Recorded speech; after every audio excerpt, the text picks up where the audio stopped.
All right, we're back for part two. Now, where we left off was Alex was trying to do some moderation and didn't really do a great job.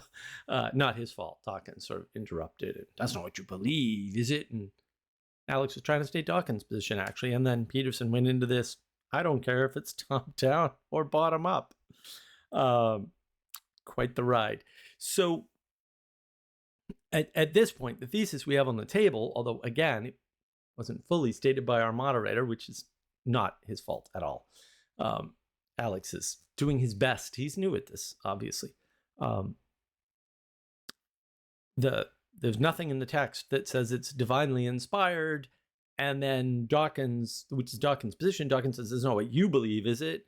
And Peterson's inferring correctly what Dawkins means is that, no, I believe the text is divinely inspired. And as a dodge, I would say he goes into, what do you mean by divine argument, which is more or less, it doesn't matter, right? He says it doesn't matter if it's top down, divine, or bottom up, emergent. And again, that's true to his point. Like the point he's trying to make is that definitely does not matter. And I can't disagree with that at all, actually. I think that's quite correct.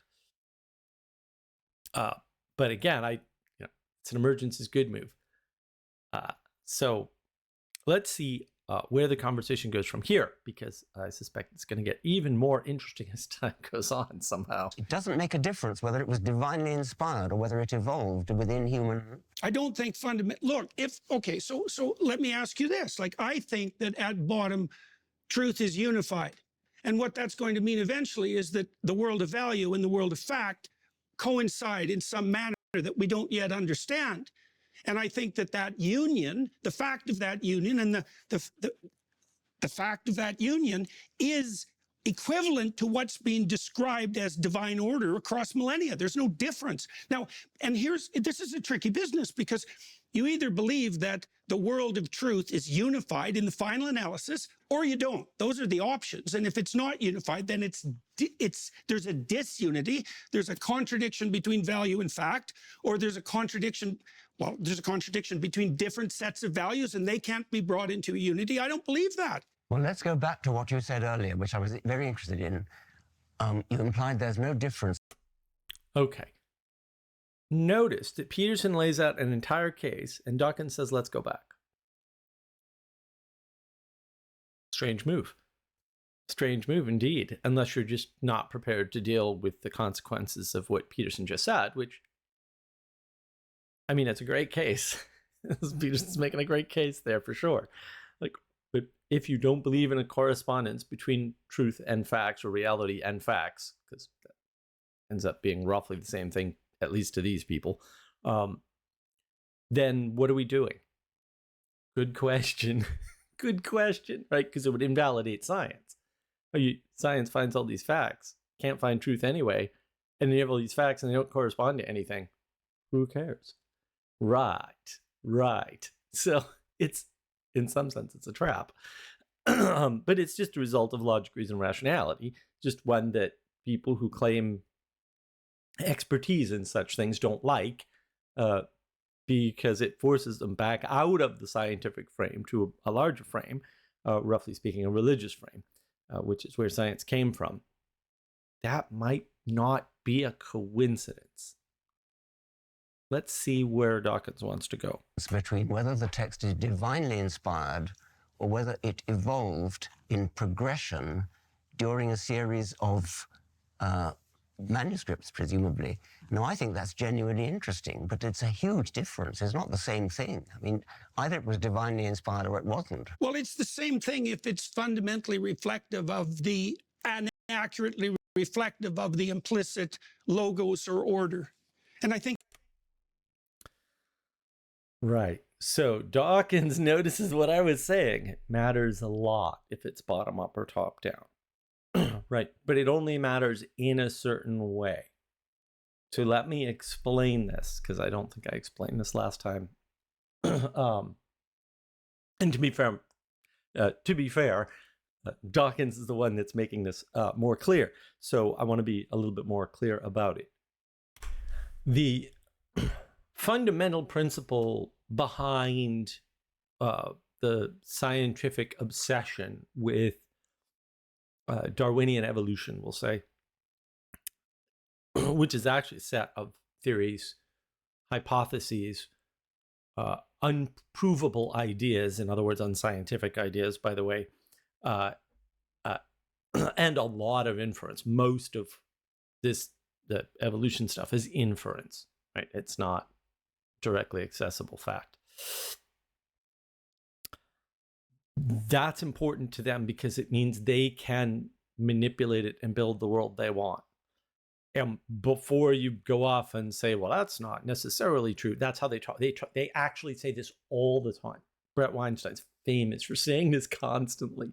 He says, well, we have to take hold of evolution. What? It's like, evolution is bigger than you and you were born within it. It doesn't even make any sense in the scientific context. And then there's CRISPR and right, which is a type of gene splicing. And there's other types of gene splicing, by the way. There's all this attempt, right? I mean, it started with chemicals, like, oh, we can apply chemicals to the body and change the way we think. And all right, and we had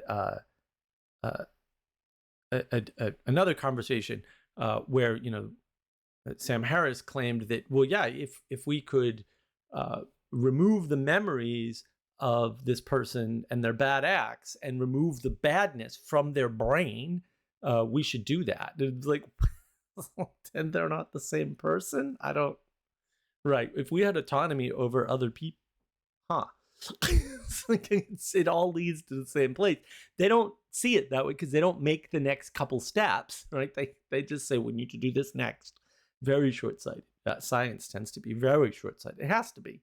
In order to do science, you kind of have to be short-sighted in a sense, right? Because you have to worry about the one experiment. The one experiment has to have such tight controls that you're only changing one variable, ideally, to prove one result. 1, 1, 1. It's very singular, right? Might be why they're all individualists too. I mean, they think that way fundamentally about this singularity, this small individual part. Just that humans aren't small individual parts, never have been, never will be, never will have been. So that's why it matters to Dawkins. The reason why it doesn't matter to Peterson is because he's saying, if you derive this bottom up, then you're having a correspondence with something bigger, which has to be true, by the way, because things that are below you, there's just more of them and they're everywhere, right?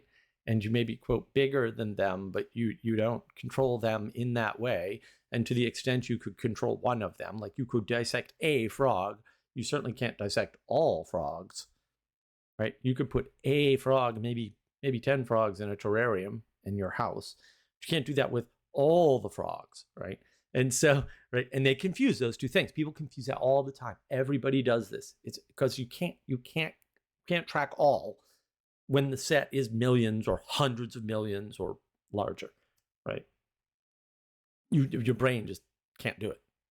Fine, fair, whatever. We don't need to either, so it's not a big deal. No one ever could, and yet the world exists. It'll be fine, right?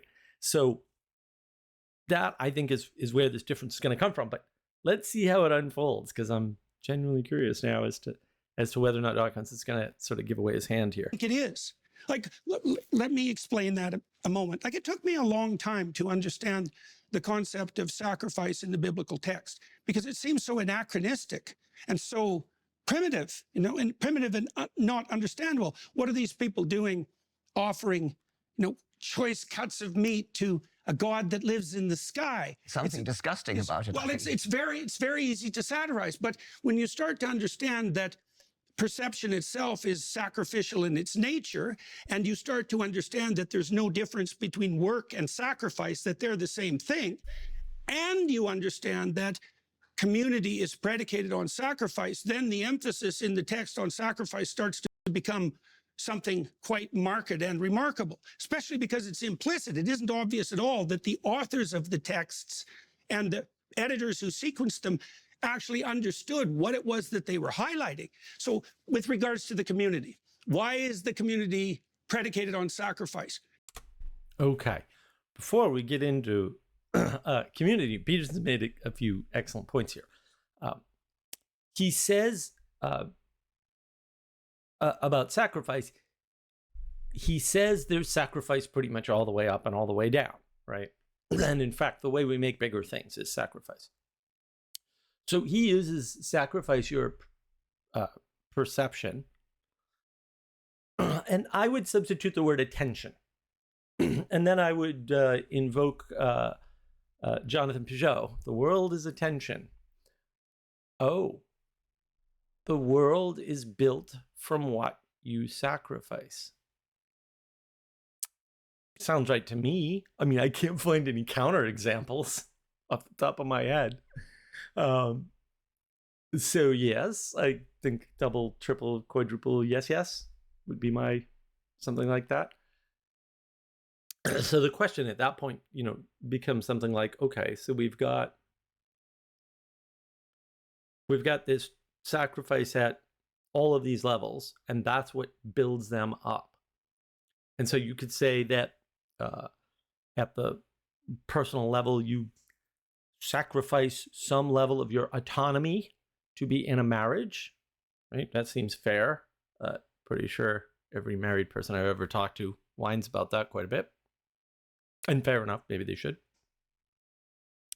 And then if you dare to have a child, there's a bunch of other sacrifices you have to make on both sides, right?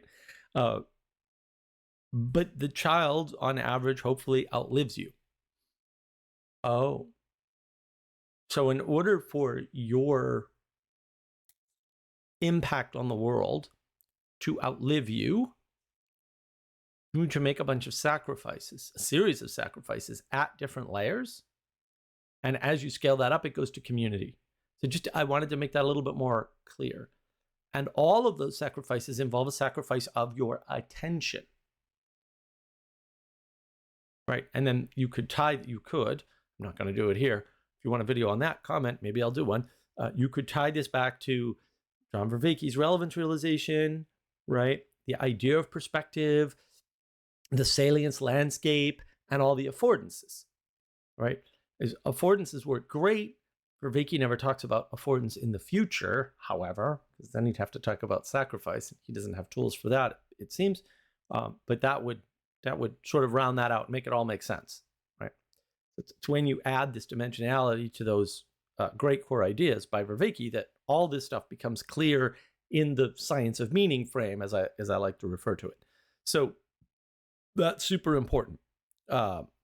Keeping that in mind, and I wanted to add those layers in just so that you can see it sort of more granularly at the at the layer of your existence, and then you can go backwards with that too. And keep in mind, your parents did this for you already. So before you think like, well, I don't have to do that, I can remain apart from that. You were born into that. That already happened. Like you already owe a debt to your parents for having done that for you. Then that's where people get upset. Understandably so. Some of our parents are terrible people. So, and all parents make mistakes. Worse yet, like none of them are perfect, it turns out. Nothing like the TV at all. Who would have guessed? Because it's not about you, the community.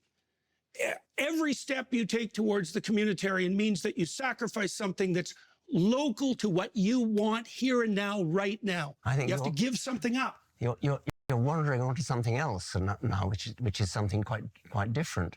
The notion of sacrifice, as you say, it goes right through the Old Testament and the New Testament. The sacrifice of Isaac or Ishmael by Abraham and the sacrifice of Jesus is the same idea.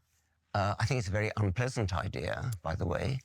But what are you actually saying? Are you saying that Abraham did or did not sacrifice Isaac? Are you saying that Jesus really did die for our sins? I mean, do you believe that? Do you believe that as a fact, that Jesus died for our sins?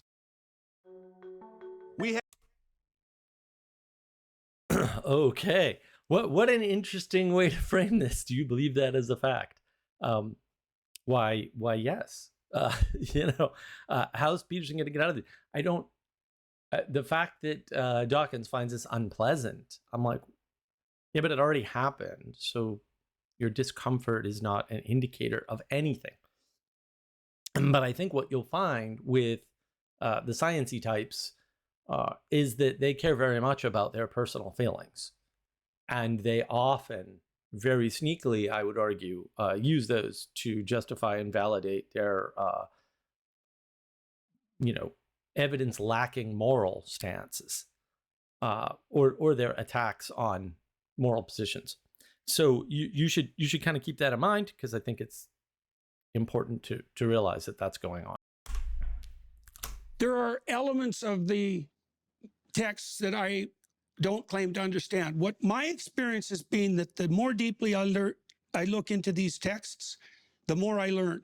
That doesn't mean that I can proclaim full knowledge of what the texts proclaim. But I don't think, and I'm not trying to play a trick here. I watched an interview that you did. Okay. I just want to point out something. So Dawkins asked a direct question about belief, and Peterson hasn't addressed belief. He's addressed claims, understanding, and knowledge, but not belief. So it's worth, I think, asking ourselves, why is it that he doesn't talk about belief at this point when he's being directly asked a question about belief? And here's my thought on that. I don't think he can. Right? He doesn't have a ground to stand on to have a belief at this layer of reality, we'll say. He would have to acquiesce to vertical causality and the fact that that came first, right? Thing above came first, and a bunch of other things, around that, right? And so it's interesting to me, however, that he didn't take the tact, which, in a theoretical world where I had my wits about me better than I probably would in that circumstance, I would have responded with, what difference does that make? Right? The purpose of the story is not to give you scientific correspondence, which, by the way, you can't disprove that scientifically. So it's not a scientific argument, so I don't know why the scientists care about it. Right? In some sense, stay in your lane. Like, this isn't one of those things that has an experiment that can determine it, and therefore, why are you even in this realm? Right? And so the real answer is something like, of course, the reason why I believe it is that happens all the time. And I'm sure that would get a ton of pushback, but actually it's fairly easy to see in the world, right? The mother that gives her drug addict son, $100 because, right, the friend that loans his friend money, even though he knows he's a drunk, and maybe the money won't go to the drinking, but that still enables him to put other money to the drinking. Right. Like, all of these things are sacrifices that you're making to the imperfection of the other person. Right. And that may be going to their sin, because at least in the religious context, we all sin. Weird. Which would imply that pretty much everything you do is for somebody else in particular, but maybe even for yourself, is a sacrifice for sin. That might be the motif that we're going for here. And if that's the motif that we're going for, then it is, as Peterson, I think, would say, more true than true. Or more true than, we'll say, mere material or scientific truth. Probably a better way to say it, right? We'll say it's symbolically true, because it's true up and down the line of vertical causality, or something, or dimensional space of vertical causality, if we want to get far more technical about it, which apparently I do. But so you can see why people get uncomfortable, because he doesn't answer the direct question. And there are ways to answer the direct question without sort of violating what would you call it? The line of scientific thinking, right? And maybe you have to add in a few concepts like, symbolic or vertical causality or whatever to do it. But A, that's possible. And B, there might be, with that foundation, you could probably formulate other answers that also satisfy the scientific mind without straying into apologetics. Recently, where you were talking, I think it was with Pierce Morgan, about the complexities of trying to understand this strange realm of quantum phenomena, right? And we have a trouble with quantum phenomena because at the micro level, things don't act like things act at the macro level. So they escape our intuitions. And one of the things you said was that although it's perhaps even impossible for creatures embodied like us to get a grip on quantum phenomena, the strange wave-particle duality, for example, we have ample evidence that it works, and stellarly. And I would say exactly the same thing about the biblical texts. Oh. If they run into a mystery, like there's a horizon of mystery, which I do not claim to penetrate, but insofar as I've been able to understand the text, every time I make a improvement in understanding, it reveals something to me that's just like shattering. Well, that's a pretty good argument. Yeah, I mean, you can make the same argument in physics, right? We can't understand it. It's beyond us. These are the ways we understand it. And if you want to draw what I think is a reasonable parallel, you could say religion has its tools for understanding phenomena that we'll say are both larger and smaller than ourselves, right? And maybe religion focuses on the things that are larger and ignores, for the most part, the things that are smaller, or compresses them, because maybe there's a lot of them and that's appropriate. Maybe. Whereas science goes in the other direction. It looks at the things lower than us and seeks to understand them well, but doesn't really have the ability or have the right tool set to understand things higher than us. That's an excellent way to think about the world, by the way. It's always the way I thought about it. Another way to reframe that, in my opinion, is to say religion deals with the higher ethereal things and science deals with the lower material things. And the emphasis is on the things the tools do best. And so the emphasis for the religious is on those things higher, and the emphasis for the scientific is on the material. Right? And so you can't cross over. The tools of science might be called something like logic, reason, and rationality. Seems reasonable, seems correct, seems like that's the game they're playing. And the tools of reason, the tools of religion might be something closer to, I'm not a theologian, I don't want to be a theologian, you got to be going to church every day to be a theologian, in my opinion. Otherwise, you can't be a theologian, just the way I parse it. Those tools are something like faith, hope, and love. Maybe. Something like that. But there's no crossover, right? That's the important part. And then when science tries to understand something, we'll say, larger than itself, or non-material, right? Like the origin of the universe is a non-material, it's not a material question. Fundamentally, can't be a material question, right? Because the material had to spring from the non-material. And that's always where these things begin. Like they always begin with that problem, right? I mean, famously, I know I've said this before, and I can't say it enough because people just they're not paying attention.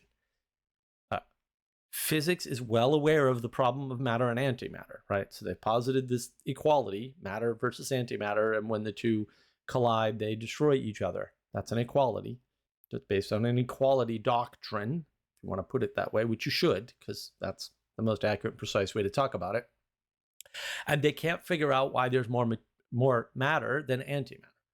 And they've posited, well, it only has to be slightly off at the beginning of the universe for blah. And then when you start looking into even the math, you realize, oh, well, there's a point at which the math breaks down and it doesn't work anymore. And that point is the point at which you can't self-start the material, right? It's not ex nihilo. It's not from nothing.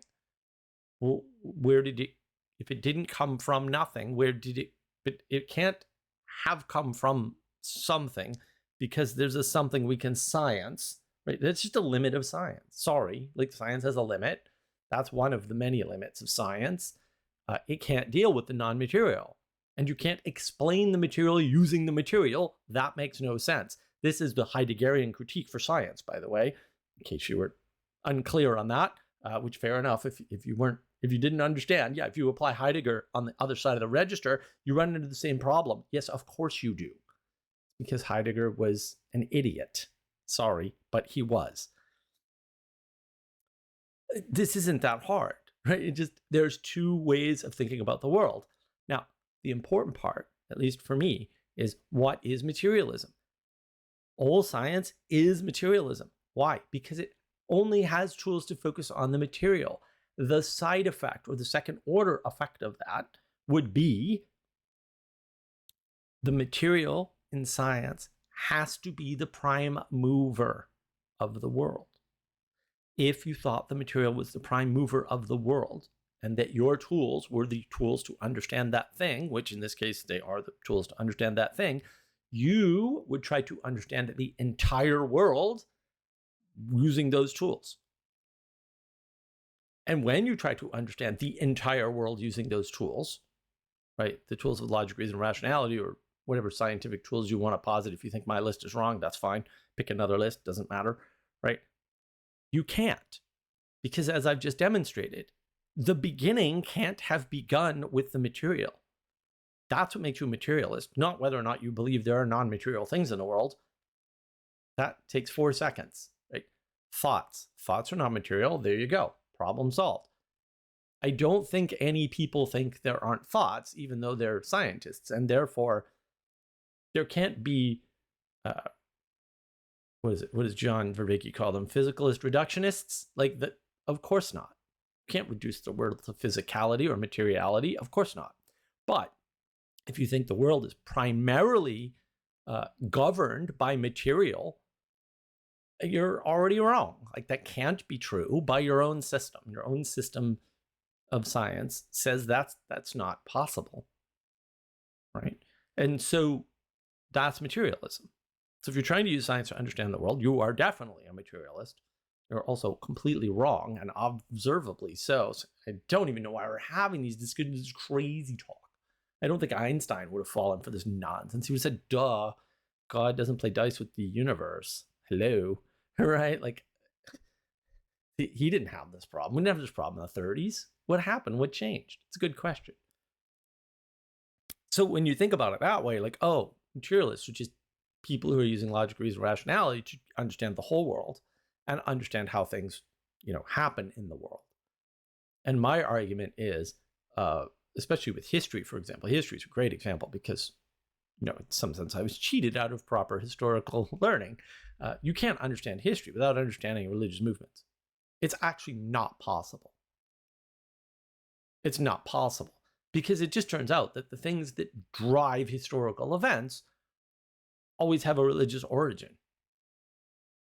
or a religious influence, right? They're never like pure economics.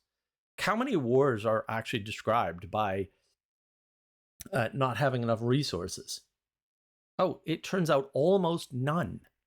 Well, that's weird. So economics doesn't work. Scarcity doesn't work. You can put the scarcity frame on it and find some correlations, but it just turns out that if you actually dive into it, it's never the case. Or almost ever. It's like, oh. And there's a bunch of incidents where, scarcity just led to cooperation and no war happened. So it can't be that that's causing the war, obviously, right? So what's going on? Right. That's the better question. And it just turns out that when you add belief into the equation, roughly speaking, or religion, you can explain conflict much better, or better. Like everything becomes clearer. So that's, important to know, right? It's important to understand that. So when I talk about materialism, that's what I mean. You think material runs the world. You think material is the prime mover of the world. You think material is the thing that starts the ball rolling on everything. And a cursory observation says, that's not true. And it'll be interesting to see what Dawkins says here. I would like to point this out. Sally Jo pointed this out to me, but I didn't think of it this way. But if you look at Dawkins' tie, you'll notice that while he doesn't believe in symbolism, he's wearing the symbol of the high holy progenitor of his entire thesis, right? About how the universe continues and, in fact, how it starts. Because, again, I think they're confusing the origin of species and the origin of life and the origin of reality or the universe or existence. Those are deep confusions. Lots of people have them. But Dawkins doesn't believe in symbolism except when he wears it on his tie. Quantum physics is deeply mysterious, and you're saying that biblical texts are deeply mysterious. The difference is quantum physics, the predictions you derive from quantum physics are fulfilled to the umpteenth decimal place. Mm-hmm. The umpteenth decimal place, I mean, I think it was Richard Feynman says, is equivalent to predicting the width of North America to the nearest hair's breadth. Mm-hmm, right. That's impressive. That's false. What he's saying is wrong. It doesn't provide that at all, actually. Quantum physics is based almost entirely on statistical likelihood, which provides you terrible precision. By definition, that's what statistical likelihood is, right? It's the statement that our certainty level is not 100%. That's what it is. So this is a false statement by Dawkins. He just doesn't know enough physics to know that. If you talk to physicists, they'll tell you this. Or if you look in physics textbooks, they'll show you this. There was a great show I saw years and years ago, but basically what they were saying was, there's nothing in quantum physics that prevents you as a person from passing through 3 feet of lead intact and coming out the other end unharmed. Nothing. That is totally allowable in quantum physics. It is, in fact, predicted by quantum physics that is possible, right? It's just that the likelihood of that is so far out into number of attempts and amount of time that we won't see that happen in our lifetime. And not that it won't ever happen in the history of the universe, by the way. So Dawkins is just wrong about this. I don't know what else to say, because that statement is the statement that even in quantum physics, miracles can happen. Oh, so quantum physics actually accounts for all the miracles. Yes, actually, technically it does. Honest physicists will tell you this. They will absolutely cop to this. Dawkins is just wrong about that. And that's important for you to know, that these people often make these claims that are false. And they're making these claims out of their realm of expertise. Dawkins is not a physicist. I've spoken to top-level physicists at MIT. They are well aware of this. Sabine Hoffenfeld, something like that. She's a wonderful YouTube channel. She talks about some of this stuff. I don't know if she talks about that specifically, but she talks about physics doesn't know this. Physics can't derive this. Quantum physics has no idea about these things. And so everybody thinks they do. Like, everybody thinks the other disciplines are further along than they are in some sense. And that's just false. And so the certain world that they're in the science, is like, well, the things that biology doesn't understand at the biological level are understood by the quantum physicists. No, they're not.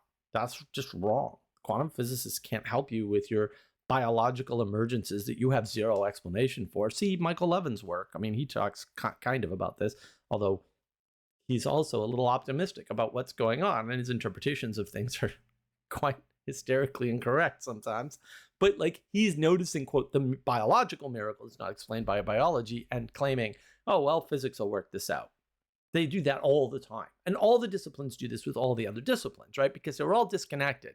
Because science is cutting, it's dissection, it's separating things apart. And they're like, oh, well, we're all going to put it back together someday at the end. And then all these people who are trying to do that can't.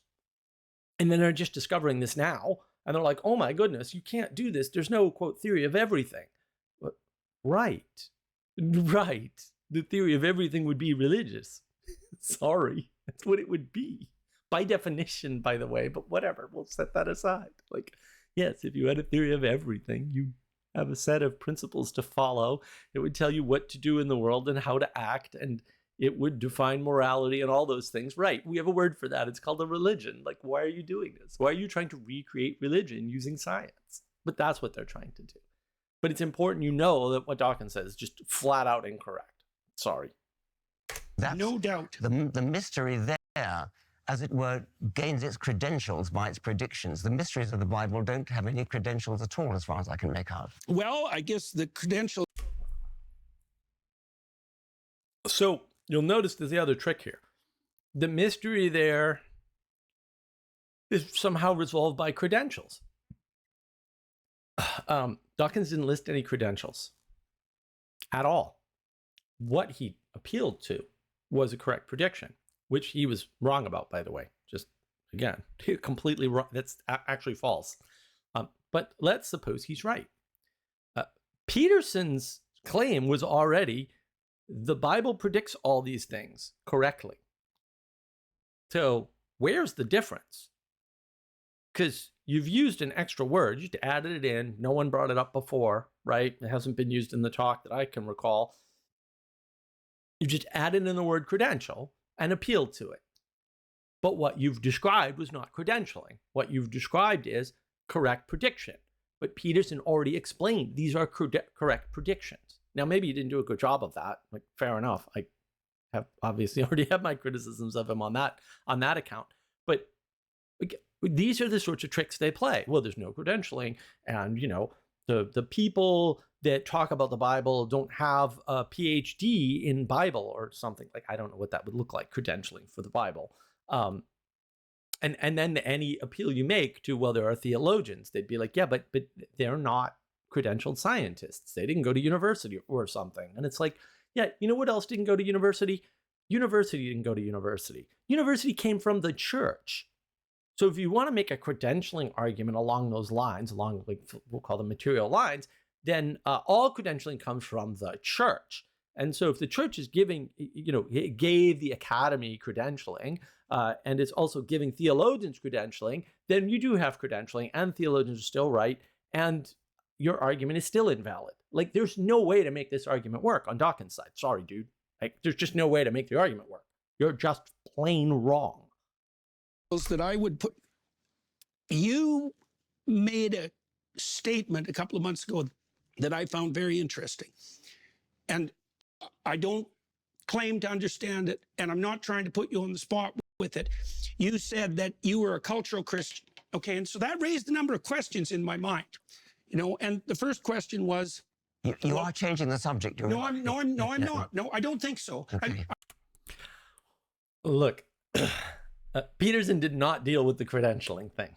I did, I think, at least partially. And he probably should have done that. Right. But I see where he's going. Right. And it's interesting that I wonder how much of this is deliberate and how much is just inevitable, because patterns, navigating patterns, right? We're navigating patterns. Cultural Christian, and Peterson already brought culture. He already brought it up. Right? And so I think that's why he's going into this. And also, let's ask ourselves for a second, what is credentialing? Credentialing is a thing handed down by culture.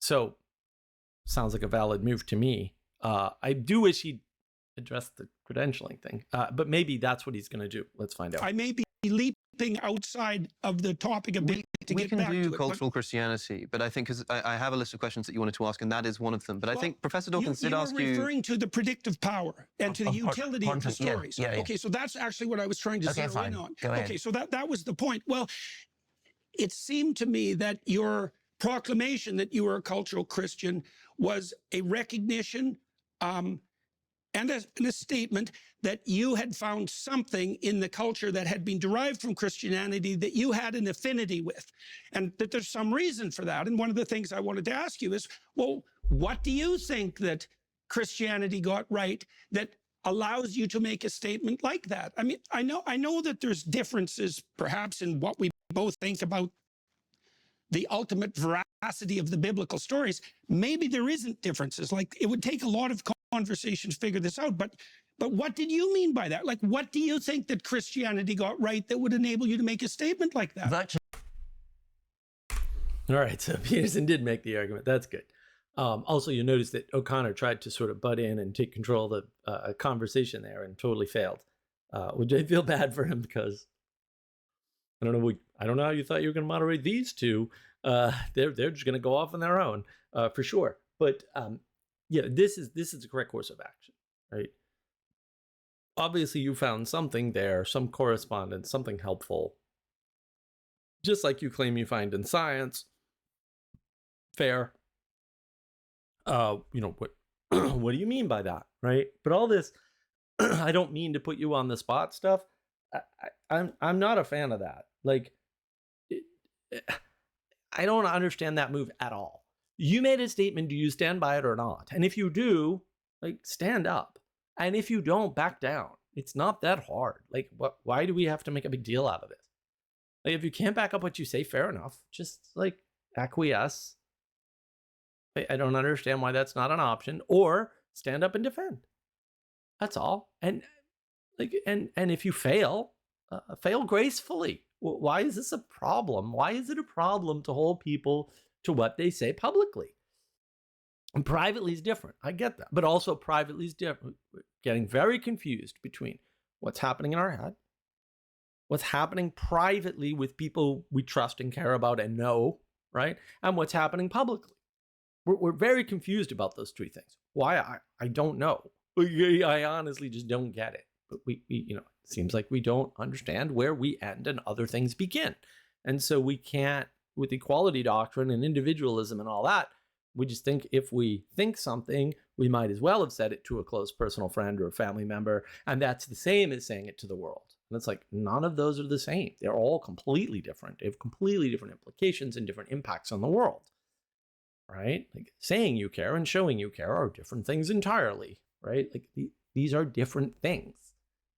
And when you make a public statement as a public person, you need to be able to stand by that. Otherwise, don't make the statement. It's not that hard. I don't make that mistake as far as I can tell. I mean, people go after me all the time. and so if I did that, I think, I'd be losing a lot of arguments publicly or something. And as near as I can tell, that doesn't really happen. But that's just carefulness on my part. It's not like, oh, I have an IQ of 6,000 or something stupid. It's just like, no, if I'm not sure about something, I just shut up. It's a trick. It's not that hard. It's a very easy trick too. Like, anybody can play this game and do it well. You can be really good at not speaking up when you're not sure. It takes some mental training for sure, right? But I'm a Stoic and a pragmatist. So I've been training that my whole life. I continue to train that because you never get there. Right? You never get there. So yeah, I don't understand that move, to be quite honest. But yeah, I feel sorry for poor Alex O'Connor, who just can't get control of these guys yet. No, hopefully he will later in the conversation. Really nothing. I meant by that no more than that I'm brought up in a Christian culture. I went to Christian schools. I therefore know my way around the Bible. I know my way around the Book of Common Prayer. I know the hymns. That's all. I don't value Christianity as a truth system at all. Okay, so let me ask you about that, because maybe that's true and perhaps it's not. So the first question is, like, do you think that there are any marked differences between cultural traditions that would enable you to rank order them in terms of their ethical validity? Yes, I do. Okay, so for example, we could contrast mainstream UK Christianity with Islamic fundamentalism. Yes. Okay, so there's a hierarchy. There is a hierarchy. Okay, a hierarchy that points to what? Well, in the case of Islam, I dislike any religion which punishes apostasy with death, that throws gay people off high buildings, that practices clitoridectomy. That seems to me to place Islam on a lower level than Christianity, but that's not to say anything very positive about Christianity. Well, Okay, do you see the trick? It's all about him and his preferences and how he feels. It's the individualism. I like this over that. And also this idea that you can make a negative case without making a corresponding positive case. You can't. That's equality doctrine, right? Like, oh, I can say something bad about this without saying something good, without having an alternative that isn't that. Well, if thing you're critiquing or, being upset about or saying you don't prefer is the thing you don't prefer, there has to be an alternative, and that alternative is already defined as better. But he very cleverly identifies against Christianity while also identifying against Islam by putting himself in between the two and saying, I prefer. And there's no why. Why do you prefer that? What makes you prefer one over the other?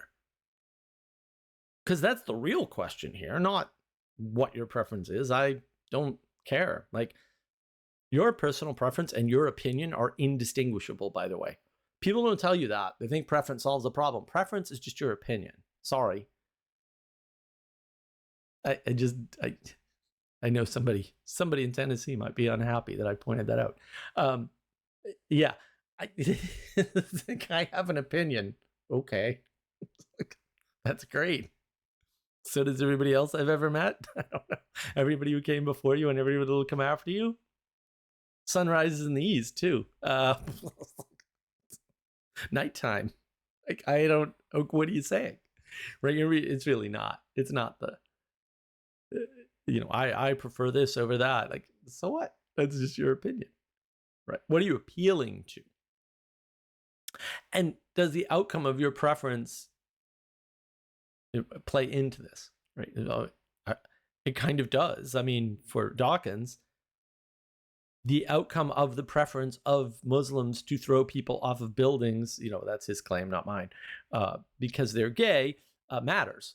Okay. So their set of preferences is what you're referencing. And you're just saying you don't like that.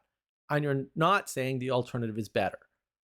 What are you saying at that point? Because you haven't said anything at all. Now, you may think he said something, and I just showed you he didn't actually say anything at all. Because he didn't take a stance and he didn't make a reference to an alternative. He just said, I don't like this, as though he's the judgment person. The judge, the ultimate judge, and that he can separate these two things, Christianity and Muslim, and stand in judgment of both of them and put them both below. But what's he putting them below? His own judgment. I'm sure the religious people, the Anglo-Catholics in particular, but also maybe the Protestants would say that's playing God. Probably. It might be to say something positive about Christianity. Like, I think that question is open because you might ask yourself, what did Christianity get right that led it away from those particular presumptions and towards something that you regard as more ethically appropriate? Like, this isn't a trivial question. It's a very modest claim. There's not very much. I mean, to be better than a religion that throws gay people off high buildings is not really a very virtuous achievement. So, wow. So see, you can see it right there, right? This is Dawkins saying, well, yeah, maybe it's better, but it's not that much better. What are you using to measure this? Like, what's the measure? It's 100% better, by the way. Just by measure, it's 100% no death, 100% better than death. It's not that hard. So you're just wrong at some level. So it's good to know these things, right? I mean, and these are the sorts of points that so-called Christian apologists or whatever should be nailing people to the wall with. This is a ridiculous, absurd claim in their own frame that they're making by themselves with no justification or evidence or anything else whatsoever. And you should basically take that and put it so far up their backside that they can't ignore it, because that's actually important. That's the actual important part of the fight. The rest of the fight's actually irrelevant. That's the important part of the fight. And it is a fight. It's only a fight because they keep making it a fight. They keep saying, no, we have a way of dealing with morality using scientific facts from an objective material standpoint. No, you don't. That's a lie. And you're making everything worse. Please stop making everything worse. Because that's happening. Like, it's really important, actually. And no one wants to use the obvious stick and hit them with it. But we kind of have to. Like, we're kind of out of time on this. You know, you may think a political outcome is going to do all the work. And it's super important. And it's certainly going to do some of the work. And it's certainly going to make things better in the short term, for sure. But it's not going to do all the work. So don't be relying on that. And politics is very temporary, obviously, right? So don't be relying on that. This is a much larger issue happening over a much longer time frame, right? And the sooner we get into the fight and actually use the tools available, the better. And the longer it takes, the worse. I don't know. I don't know if that's true, because if you look at the barbarism that characterizes the human past, you might think that any progression whatsoever towards something approximating mercy and tolerance is nothing short of a bloody miracle. Well, like, people are pretty ruthless, and so are our chimpanzee cousins. Yes, they are. Right. So Yes. so we move forward into the light with great difficulty. Yes, And yes. the fact that we can take that for granted now, and that it seems self-evident and deserving of faint praise, it's not so clear to me that that's a reasonable proposition. Okay, let's grant. What an excellent argument. Peterson's on form here, man. He just knocked that one out of the park. Yeah, if you ignore the past. What would you call that, Mark? Ignoring the past. Flattening the world? That's what I would call it. Flattening the world. It's one way of flattening. It's not the only way of flattening the world. If you ignore the past, Christianity didn't seem like such a great thing because we already have it. And if you just assume it's already been there because the world, which guys like Dawkins definitely do, you can hear it. You can hear the way they talk. They never make a positive appeal from the future position into the past. They never say, wow, you know what? People used to get burned just because they wandered into the wrong village, because that used to happen. Like, oh, stranger, burn them. Yeah, that was not something that was unheard of, right? So people used to get stoned because they got sick. That happened. Like, to ignore that Christianity seems to have at least improved that condition. Maybe it didn't do away with it entirely, because it just turns out the common thread, by the way, in history, at least history as we normally conceive of it, happens to be people. There might be a hint in there somewhere. That's significant. It's significant that people used to be treated much worse.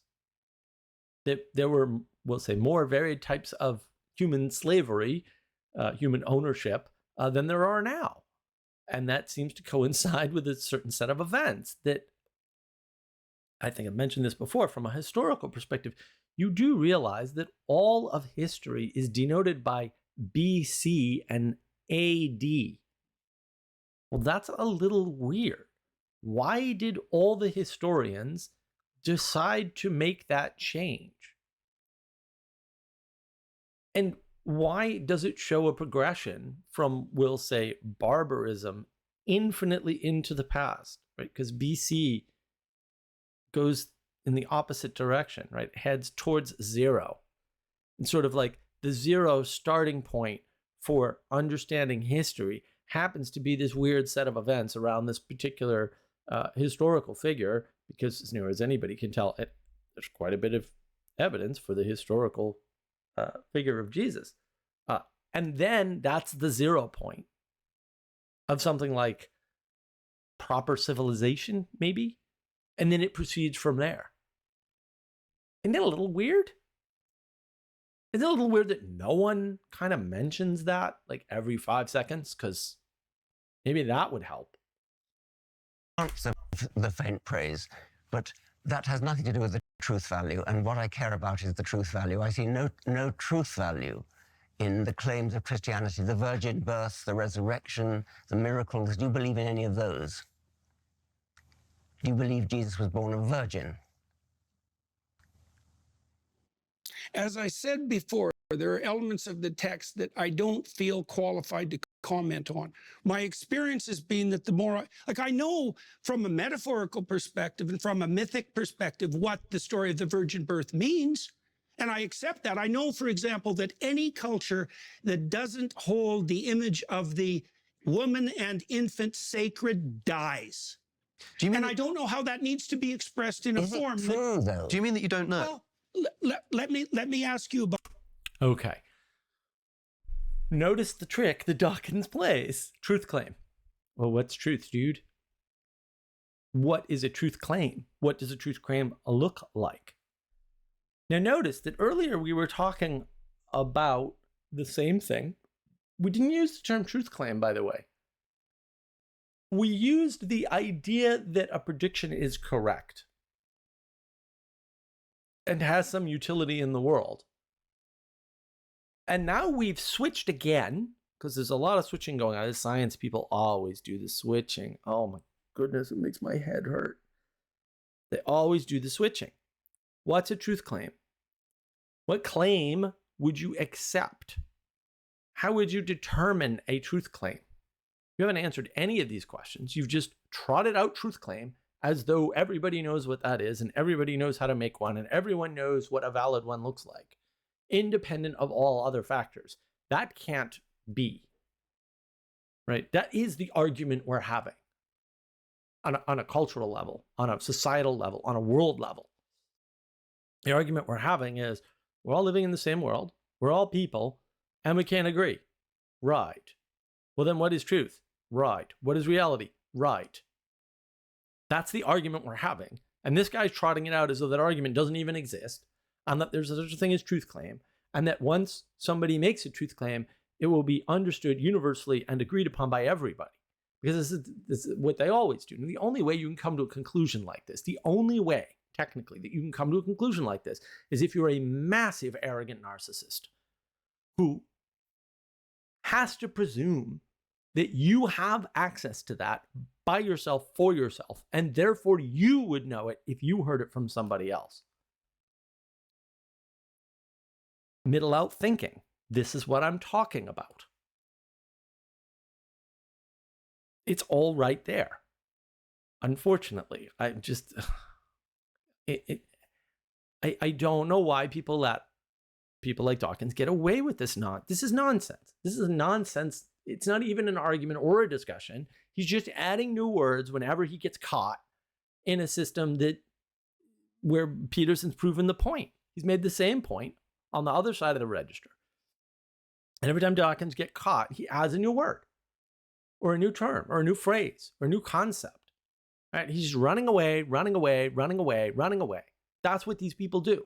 All these conversations go this way, by the way. If you watch carefully enough, you'll notice it. They all go this way, or you get a fundamentalist, dogmatic, non-religious person, right? A scientism person who just says, it's always this, it's always this, it's always, right? Because what are your other options? Of course, that's what you're going to do. About that, because truth, this is something I talked with Sam Harris about too. Truth, as we know, is a tricky business. Do you think there are differences in the truth claims between different writers of fiction? Like, is Dostoevsky more profound than? Well, I wouldn't call fiction truth claims anyway. I mean, these are. Then on what grounds do we rank order the fiction in terms of quality? Like, Dostoevsky is a profound purveyor of fiction on the philosophical front, unbelievably deep and profound. Yes, There's something true about what he's writing about.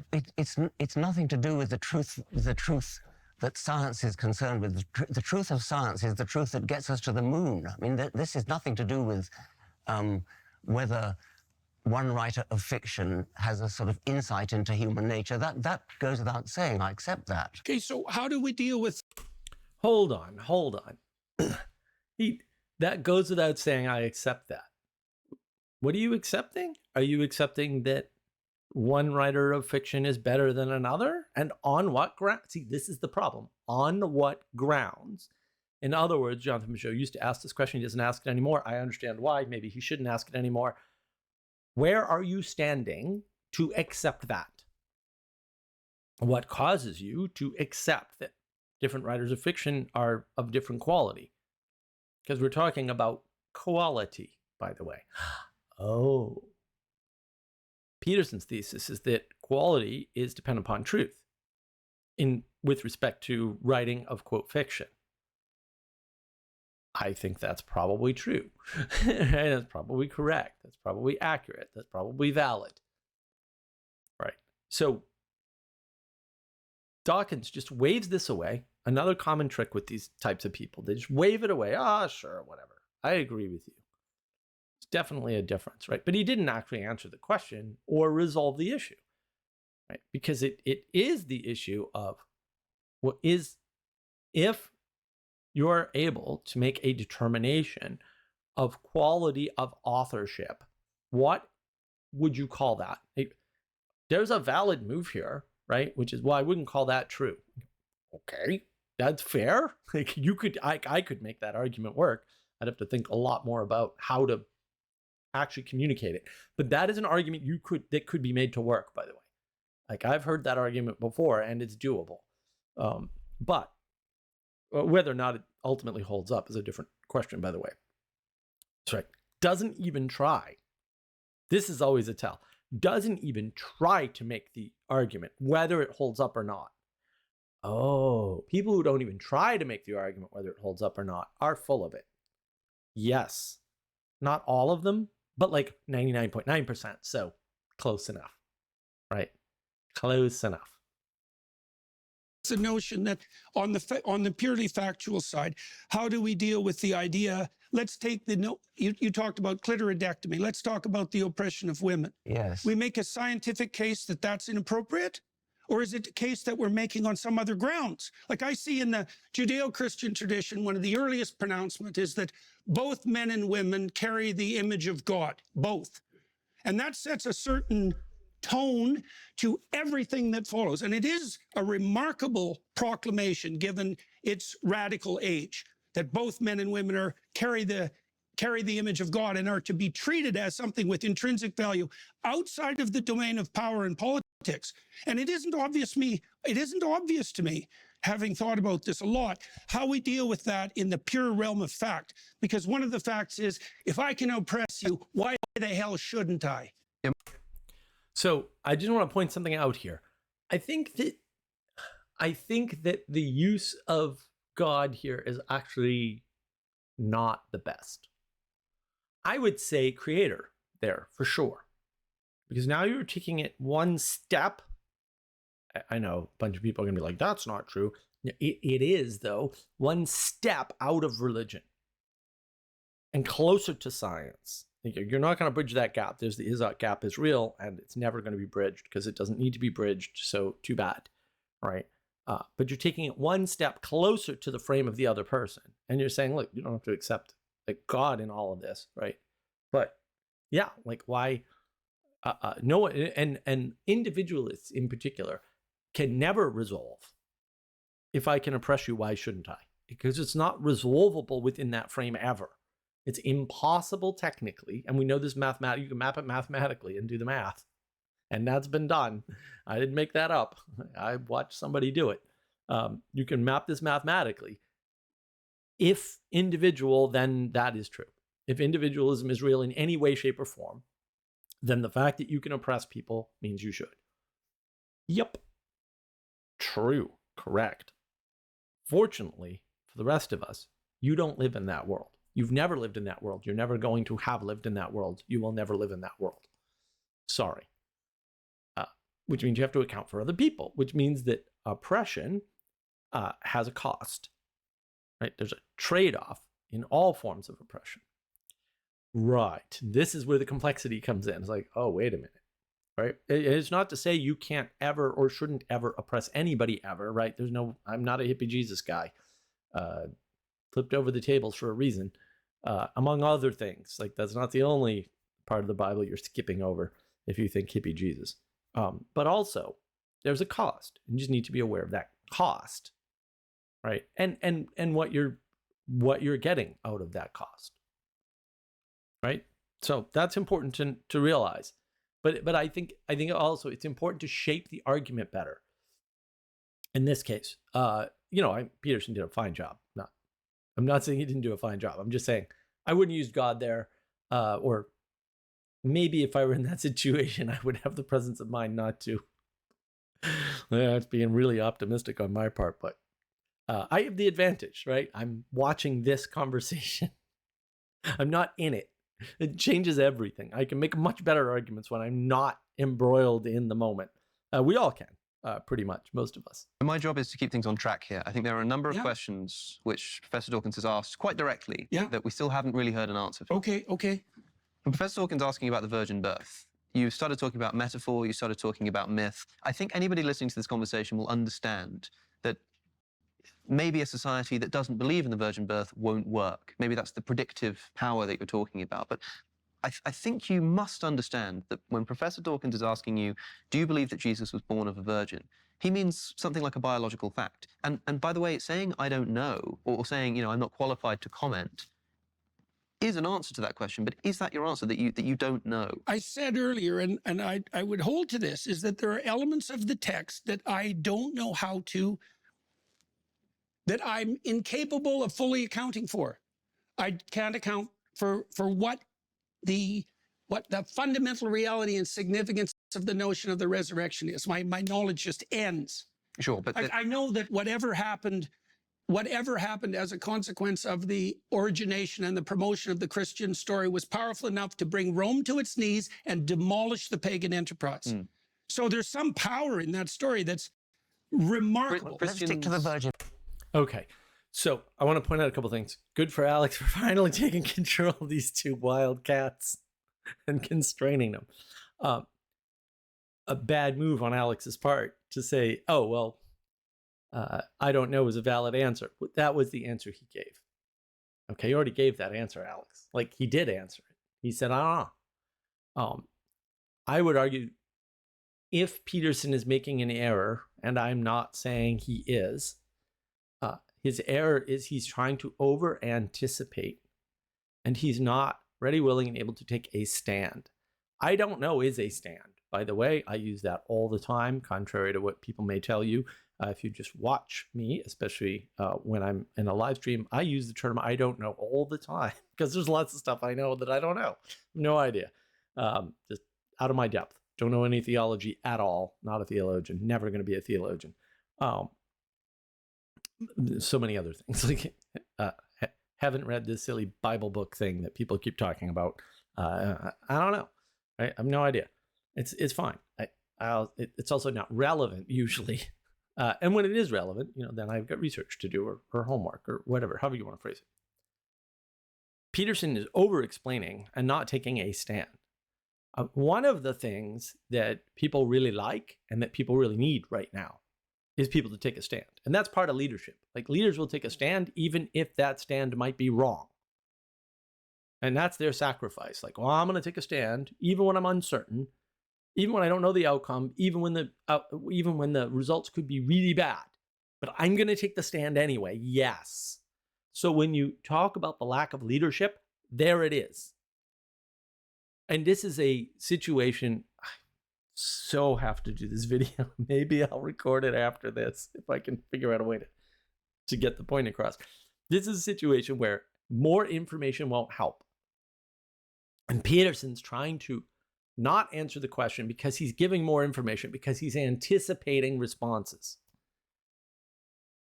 And the thing is that when you tell people things like no, which I also do often, by the way, it's over.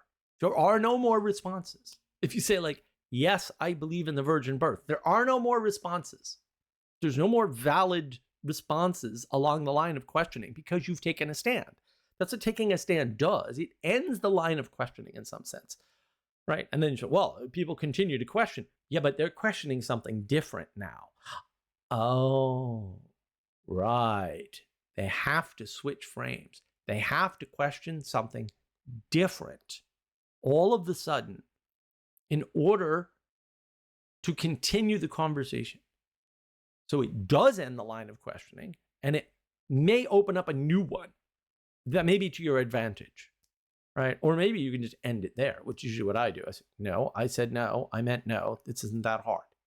Well, explain your no. I'm not going to explain my no. My no is my no. Like, if you need no explained to you, you're like 2 years old or something. Like, I don't understand.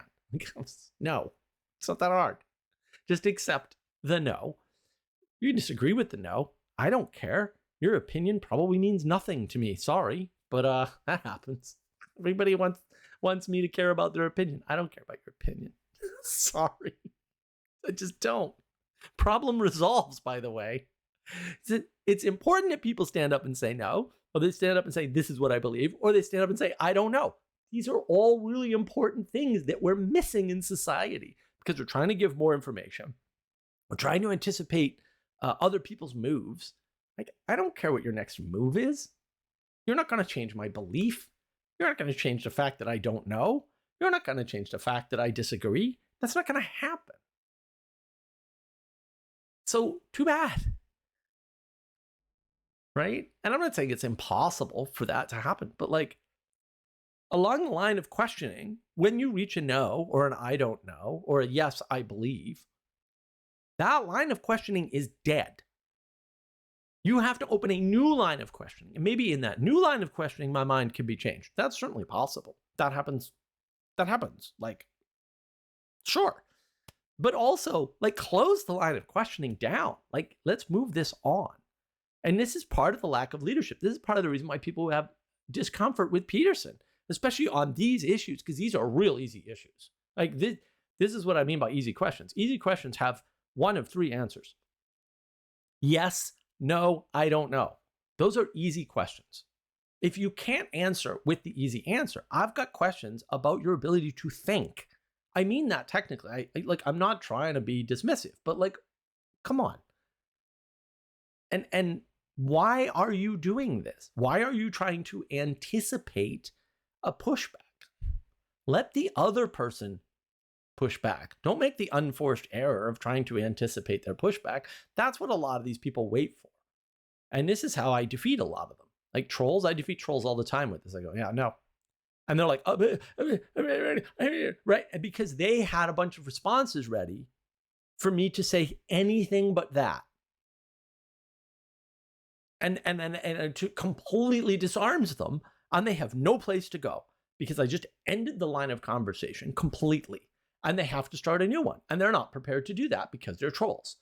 And that's actually how you can find a troll. You give them one of the big three answers to the easy question, and if they can't continue and they get flustered, and usually they start their personal attacks at that point, then you know they were a troll all along, and that was always their intent.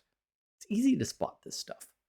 And Peterson makes the unforced error and tries to anticipate the next move. But also, Alex missed the answer. You know, mistakes all around, for sure. In birth. Yes. Yeah. And, well, the virgin birth results from a mistranslation of Isaiah. You know that. Like these sorts of questions. What would you say? Yeah, notice another trick here. It took me a while to figure it out.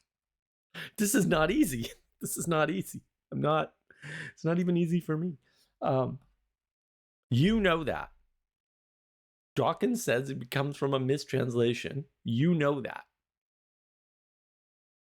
Peterson doesn't appear to know that. How does Dawkins know what somebody else knows? Does Dawkins even know what Dawkins knows? That's a better question. These are tricks. Like, people use this insistence sort of a thing. Right. And usually people get very upset when I push back on that with them. And I'm like, you don't know what I know and don't know. And then that's when they get really upset, which is a little weird. Like, why would you get upset that I'm just pointing out to you that you don't know what's in my head? That should be obvious, but it's not obvious because we don't know where we end and other things begin. And that's why we get upset when people say things like, no. Yeah, now you can spot all kinds of things going on in discussions that you couldn't spot before, just on that basis. So I'm glad this is out here. maybe this is giving me a way to sit down and do this more information won't help video. We'll see. I've been working on it for like a year and a half, making very little progress. Some of these things are hard to explain, but it's good when you have this exemplification right here in front of you and you can pause it. So that's why I really like these commentary videos. Hopefully you guys are seeing this stuff, and hopefully it's stuff you can use. Like, we can take this simple rule, and maybe it's not 100%, and maybe it's not even 99%, but at least it gives us pause, which is really important, right? They don't strike me as, they're not getting to the point. I know The that. I story know you has a think purpose. that. Yes. Well, and look, I understand that there's perfect reasons to debate this. I know that, and I know that your question is more than valid, but it's beside the issue as far as I'm concerned, and it's partly because, well, when we started this conversation, I said, for example, that it appears to be the case that a description of the structure through which we see the world is a story. We see the world through a story. And so that's a remarkable thing. That's a remarkable discovery, and it's emerged probably in the last 60 years in multiple disciplines, because we have to prioritize our facts. And so we prioritize them according to a particular pattern. And there are patterns that seem to work and to propagate themselves properly and to orient cultures towards life abundant. And there are other patterns, the pattern of Cain, for example, that lead to absolute bloody devastation. And I don't know exactly how to construe that sort of truth. But we talked about the oppression of women, for example. It's like, how do you make a case on purely factual grounds that women should be treated as equals? It's a moral question, and I know that's exactly. And I was dealing with a factual question, which is, did Jesus have a father? Okay, so you see Peterson finally turns it around, and hey, man, like, answer this with your facts and your questions, right? And this should show you the divide. It's a moral question. Okay, so it can't be answered with these facts, these scientific truths, these truth claims. Right. Okay, then why did you push back on that basis before? Right. That's a good question. Maybe these two things are separate and they can't be brought together. Right. Maybe one is underneath the other. Well, which one's older? Right. This isn't that hard, really. At the end of the day, this is what's puzzling to me. Right? This isn't that hard. And I just wanted to touch on something that I forgot to mention earlier, I think. The idea that there's some biological basis to disbelieve the virgin birth is bunk. This happens in biology. Sorry, I don't know. They're not very good biologists. Like, that happens, guys. It happens. I think they have a term for it, but also it happens outside of that mechanism too, by the way, as documented by science. By the way, they always fail to mention that for some reason. It's weird. It's almost because if they mentioned that, it would validate the religious presupposition, because it does. There's nothing in science that denies anything in the Bible at all. And that's what these people don't want to come to terms with ultimately. So, I don't know why I didn't mention that earlier. It is one of those things. It's like, well, yeah, but actually in biology, they have virgin births. So what are you talking about? Why can't it happen to humans? I don't know. And there is a claim. I don't know where I saw it. I saw it very recently. So whatever. And the internet. So like, I don't trust any information in the past 15 years because the internet's just corrupted information as such. But it said that there are documented cases of women spontaneously becoming pregnant, but I don't know how true that is. There's certainly other creatures all over the place. I mean, that's sort of the theme of Jurassic Park, by the way. So I don't know why they make this argument. I'm like, your argument is wrong. Biologically, this happens. Biology doesn't prevent that from happening at all. In fact, biology knows this happens. Scientifically, it's been scientifically established. It's a weird argument to make when it's wrong. But you'll notice, I mean, and I understand that people are upset. these people are just wrong. Like, it's not that hard. I know you don't want them to be wrong. You want some like PhD or whatever, or expert, or a guy who wrote 17,000 books or whatever to be right about this, but they're just not. It's not that hard. Like, it's easy. They're just wrong. Sucks to be wrong. I'm wrong all the time about all kinds of things. I also talk a lot. The more you talk, the more you're going to be wrong about things. It's a mathematical certainty, by the way. Okay, just get over it. It'll be fine. Who cares? It's not that important. But they're just wrong about that. So I want you to know that, because they're not telling you that, and they should know that. They definitely. I mean, this is their area of expertise, and even I know that, and I know a tiny amount of biology. And you won't answer it. Well, It's a Jesus different had an kind of earthly question. father and a heavenly father, like almost all mythological heroes. So he wasn't born of a virgin then? So you're saying that Jesus was not born of a virgin? I said, first of all, that I don't know how to mediate the fact-value dichotomy in that case. I said the same thing about the resurrection. It's not a value. It's a simple fact. I mean, did a man have intercourse with Mary and produce Jesus? That's a factual question. That may be a factual question, but there's no way to determine its truth. There's technically no way to do it in science, because you can't take a measurement, because the event has passed. And biology says that these things are possible, at least in other biological creatures. So you can't say there's a 0% chance, because that's not possible. Biology itself says there's a non-zero chance. Period. End of statement. By the way, so does quantum physics. Quantum physics does not rule out things like cloning. It doesn't rule out going through a 3-foot thick piece of steel intact. It doesn't rule these things out at all. And the fact that they're telling you otherwise makes them dishonest. And maybe they're dishonest through their ignorance, but I'm a pragmatist. I don't care. I don't know if you're being ignorant or if you're being deliberately malicious, or if you fooled yourself or somebody else has fooled you. I have no idea, and I really don't care, because I don't have access to that. I don't care about things I don't have access to. What difference does that make? What matters is that he's wrong. And he's wrong in his field, or at least adjacent to his field. Sorry. It's not a value question.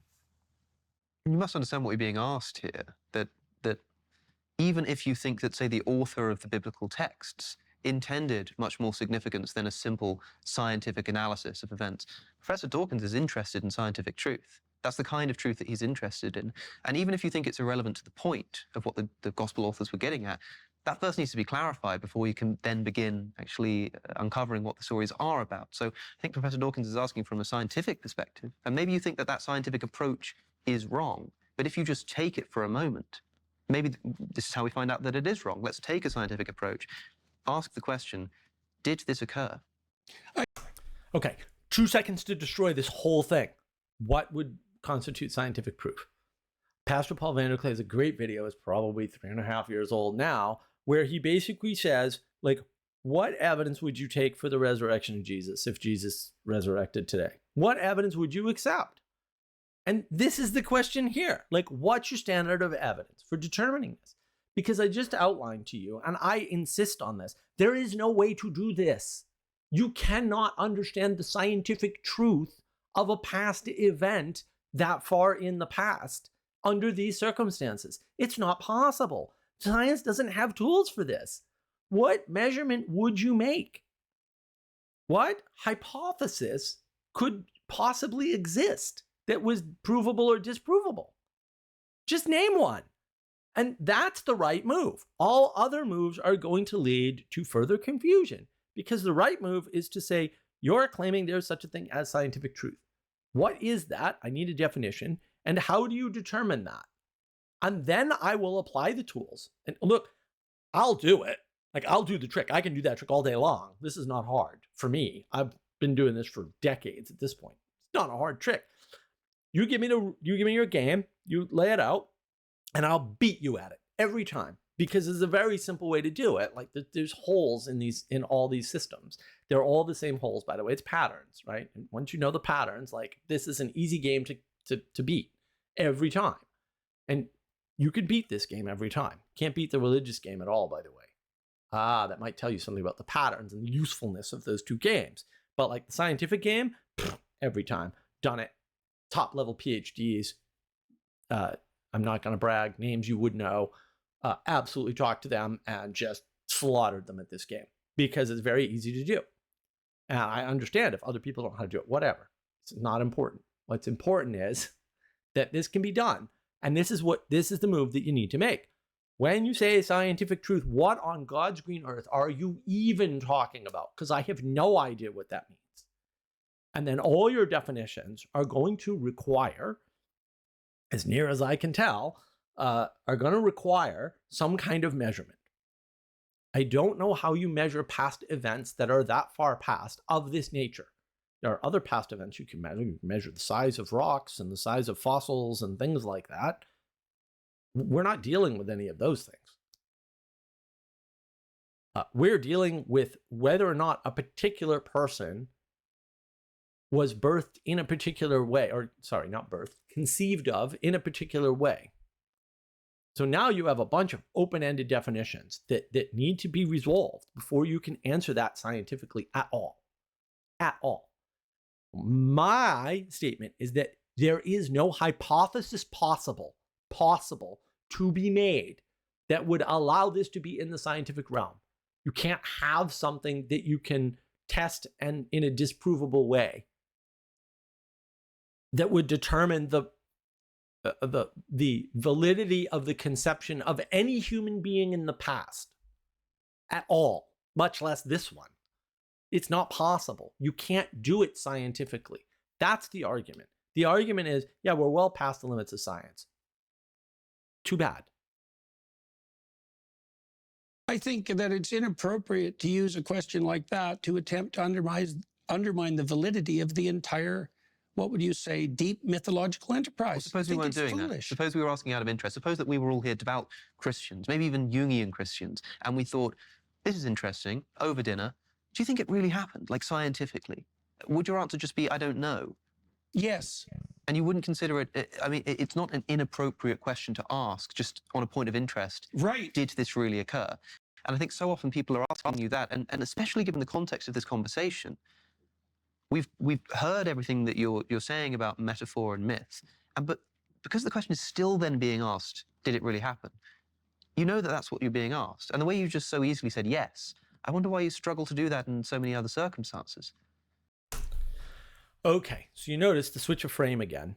So now we've gone from this, higher, if you want to call it, or more encompassing scientific truth thing, which we never defined. We just skipped right over all the definitions of what is scientific truth and why does this matter and can this matter and how would you measure this and all of these things, right? Is this even a determinable, valid way to talk?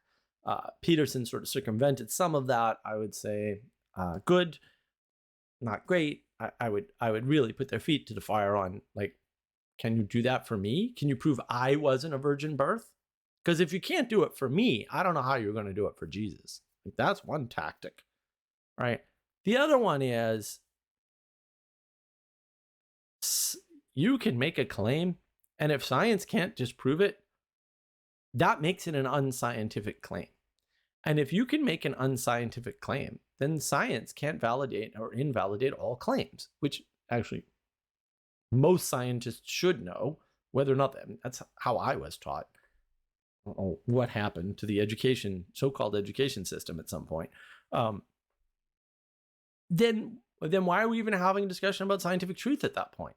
If there are claims that science can't get a handle on, then why is science a valid way to look at these particular claims? Now you have to make a case for the science.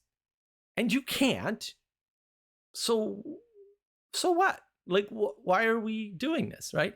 And that's why in those situations I always say yes. Do you believe in virgin birth? Yes. Why? Because I don't need a reason. I don't owe you a reason. Get bent. Like, because other people do too, and I find it useful in my life, those are valid reasons too. Science can't say, well, you find it useful in your life, therefore it's invalid. That's not possible. In fact, quite the opposite. It doesn't say, well, it's valid in my life, and therefore science should probably figure it out, huh? Why that would be valid in my life? Why would I find that valid in my life? And oh, by the way, I'm not the only one. So now you have to explain why a bunch of people find that valid in their life and why it seems to work. Oh, and science can't do that, by the way. It can't, actually. So, like, there you go. And then we're done with these arguments. We're done. Those people are done. They have nothing more to say. We could end it right there. Problem solved. But we're not doing that. We're not standing up and saying, listen, know your role, get in your place, and shut up. You're out of your lane. You don't have the tools to talk about this stuff. You want to talk about it, I get that. But you can't. So deal with it. I don't know why that's not the first move we're making. But apparently it's not. I guess we're just gonna go through this goofy argument forever for no reason when it takes 4 seconds to eviscerate it and move on with our lives to doing good in the world. Because honestly, this is not doing any good in the world. Quite honestly. Hopefully my commentary is an attempt to push it in that direction where you're learning why you shouldn't engage in some of this stuff, why these people are ridiculous. All three of them at some level are being ridiculous. And then maybe you can go out and help your neighbor stack some wood. If you don't have a neighbor to stack wood, reach out to me. I've got some wood I need stacked. For real. Reminds me I got to contact my buddy about splitting some wood and then stacking it.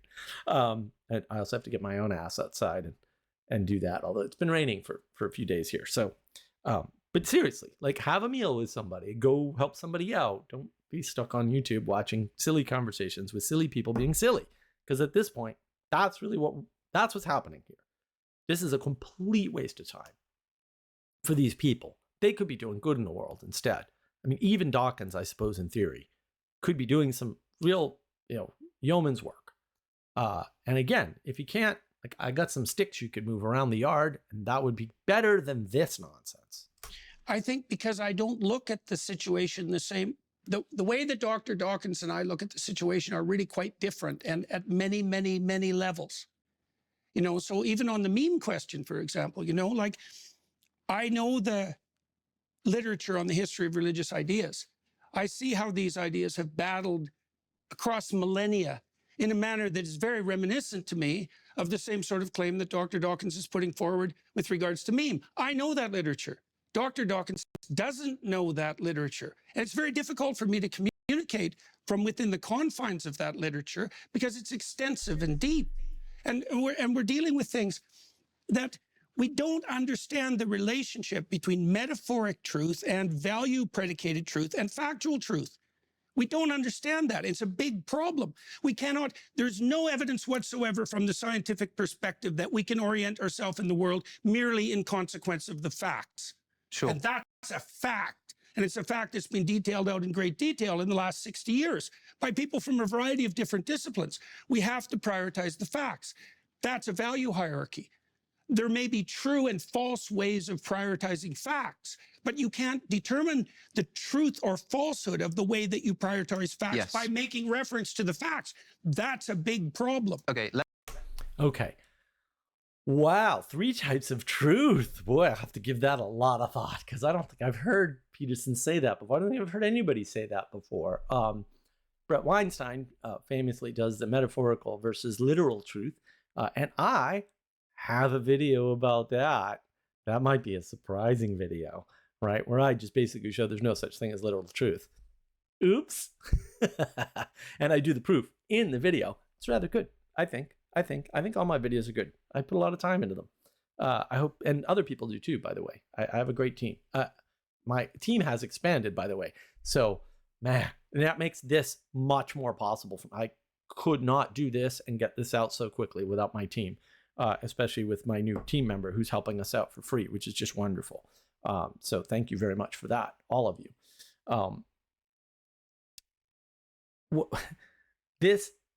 This idea is 60 years old. No, It's much older. The is-ought gap is the same statement. It's exactly the same statement, right? That's a little bit more than 60 years old, Dr. Peterson.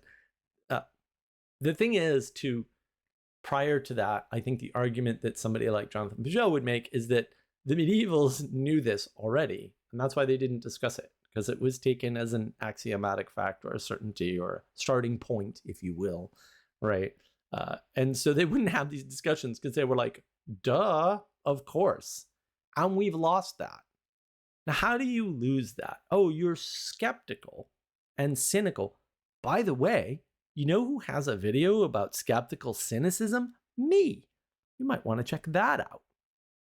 We're skeptical and cynical about things that were just taken for granted 150 years ago, 200 years ago, 400 years ago. Why? There are reasons. The meaning crisis is real, and it happens partially, if not entirely, due to this type of skepticism.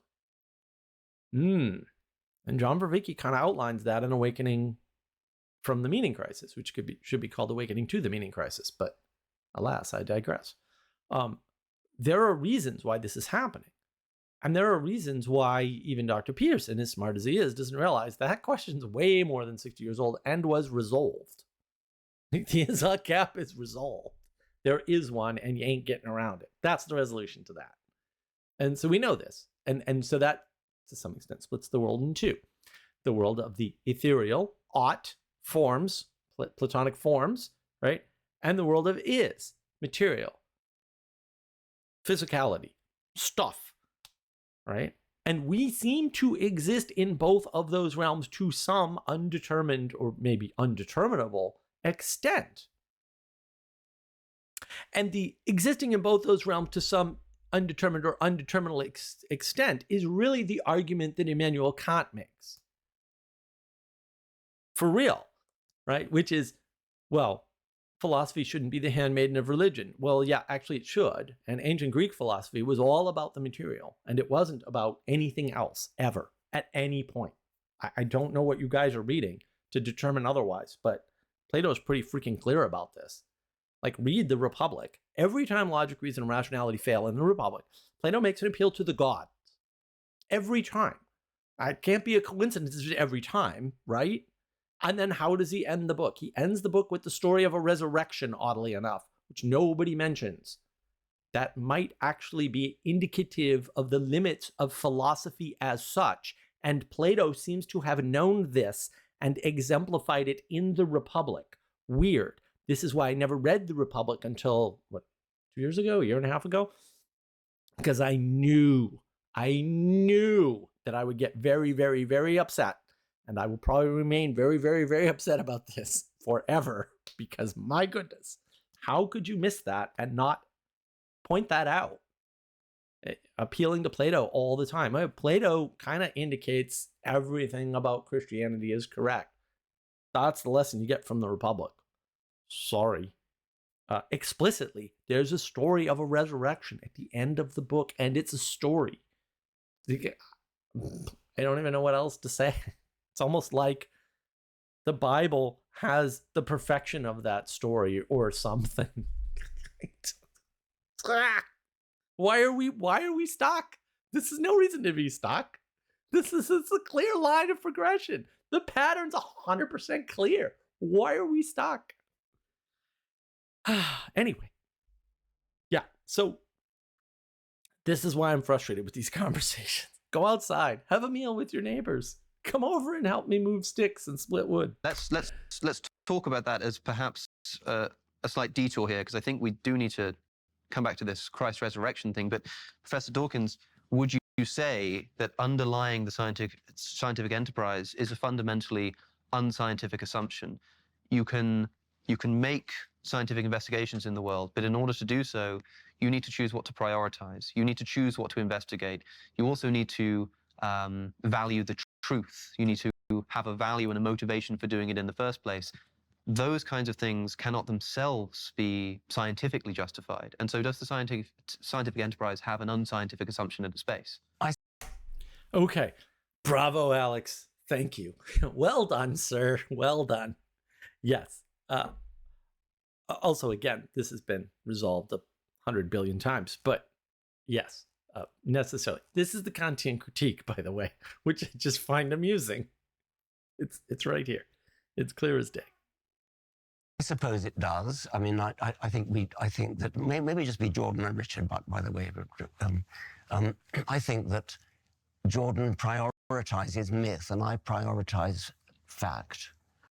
And I think myth is kind of vaguely interesting, but it's not the be-all and end-all of my life. I think it's somewhat secondary to scientific fact, the sort of facts that tell us how old the universe is, how old the world is, the history of life, the engineering achievements of landing a spacecraft on a comet. These are the things that science can do. And as I said, the predictions of quantum theory, to come back to that, the predictions of quantum theory, which are verified to a sufficient number of decimal places that it's equivalent to predicting the width of North America to 1 hair's breadth. Now, that is, however difficult quantum theory is to understand, that is what you can get from quantum theory. Now, the mysteries of the Bible, if they are mysteries, aren't in the same league. I mean, they just don't cut it. Okay, here's what I'd like to point out. What did Dawkins just say? He said, I prioritize facts, right? And we can put facts in the bucket of materiality. He's a materialist. Over myth, and somebody who prioritizes myth might be better said, ultimately, to be in the prioritizing the ethereal or the religious. Right, and I think that's a valid way to think about it. And this is what I'm talking about by materialist. Dawkins is an unabashed, well-known, stated materialist. I prioritize facts, right? Even after Alex very, very wisely pointed out to him, you don't have a grounding for your facts within your factual system. And therefore, your facts have to be subordinate to something else. Now, we can make an argument that that something else is not myth. I don't know how you'd make that argument, but I'm sure people have tried. But also, you know, I don't know what to say about that. Like, sure, but you have to make that argument. And that argument hasn't been made yet. Attention men who still believe in the American dream. In a world. See well, okay, so let me respond to that. So one of the things that I've tried to study is the preconditions for the scientific enterprise itself. You appeared to agree with Alex that there might be presumptions, axioms that need to be accepted. I don't want to put words in your mouth because I want to get this right before the scientific enterprise can begin. So I've tried to think those through. So let me lay out a couple of them. This is partly what I've done while trying to make the case, for example, that you're more of a Christian than you think you are. So, for example, I think that the scientific enterprise is motivated by the axiomatic presumption that truth tends towards a unity. I think that it's predicated on the notion that there is a logical order that's intrinsic to the cosmos, that that fundamental order is good, that it's intelligible to human beings, and that discovering that order and aligning ourselves with it makes for life more abundant. I think that the scientific enterprise is also predicated on the idea that the truth will set you free. And I think all of those axioms are religious and derived from the Judeo-Christian tradition. And if you don't believe that, you have to account for why science emerged in Europe and nowhere else in the entire history of humanity, for example, and why it's under assault from like all quarters now as that underlying metaphysic disappears. Like you haven't had to be concerned with the mythological substrate in your lifetime in some sense because it was intact. Yeah. And so the universities could flourish and you had your freedom, remarkable freedom to pursue your scientific enterprise wherever you wanted, and people lauded you for it. Like that time is threatened. And seriously so. And I think it's partly because these metaphysical assumptions have now become questionable, and that's part of the reason that I'm attending to them. It's not because I don't admire the accuracy of quantum prediction, for example, or celebrate what Musk is doing with his capability of sending rockets to Mars. It's like more power to the technological enterprise. But you know what's happening in the universities? It's awful. And that's not a scientific problem. It's okay. I agree about that. Wow. Okay. I haven't heard Peterson outline that in that way so clearly before. But yes, the reason why the universities are in trouble, why the scientific enterprise is in trouble, is because the things that underpin it are in trouble. Right. And so you lose religion, you lose science. Now, science has been one of the things undermining religion and stating flat out for decades that there's a battle between science and religion. And maybe you haven't heard this before. And if you have heard me say this before, too bad. I'm going to say it again and again and again because it's super important. If there's a battle between science and religion, arm the priests and let's see who wins and get this done. I'm tired of this argument. This is stupid. Science owes everything to religion, to the Judeo-Christian tradition in particular, as Peterson outlined it rather clearly. By the way, like I don't know that there's a way to counter that argument. I'd like to hear somebody try, though. That would be fun. I like to watch people flail when they can't do something obvious. That idea is super important. And once you view it that way, oh, science feels like it's under attack. Yeah, it is. And science is blaming religion. Okay, but religion was also under attack at the same time. Uh-oh. Now we have a problem. Yeah, yes, we do. Right. And the bigger problem is we're not united in finding and fixing that problem that is attacking both sides. This binary thinking, of course, I have a video on binary thinking.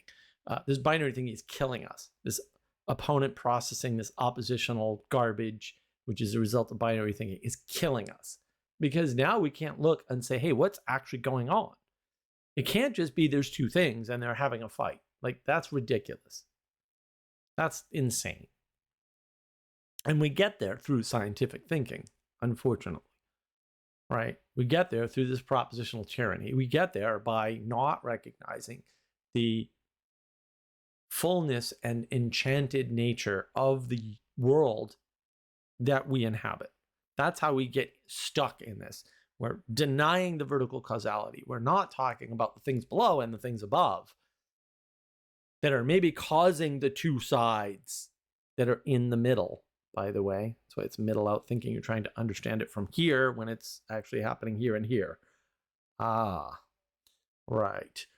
Right. We're not understanding that. Why we're all in turmoil here? Well, it's not because we're doing this. It's because something's doing this. Right. It's a third thing, if you will, or a third perspective, for sure. Right? And we can argue about how big that perspective is and how many things there are in that perspective.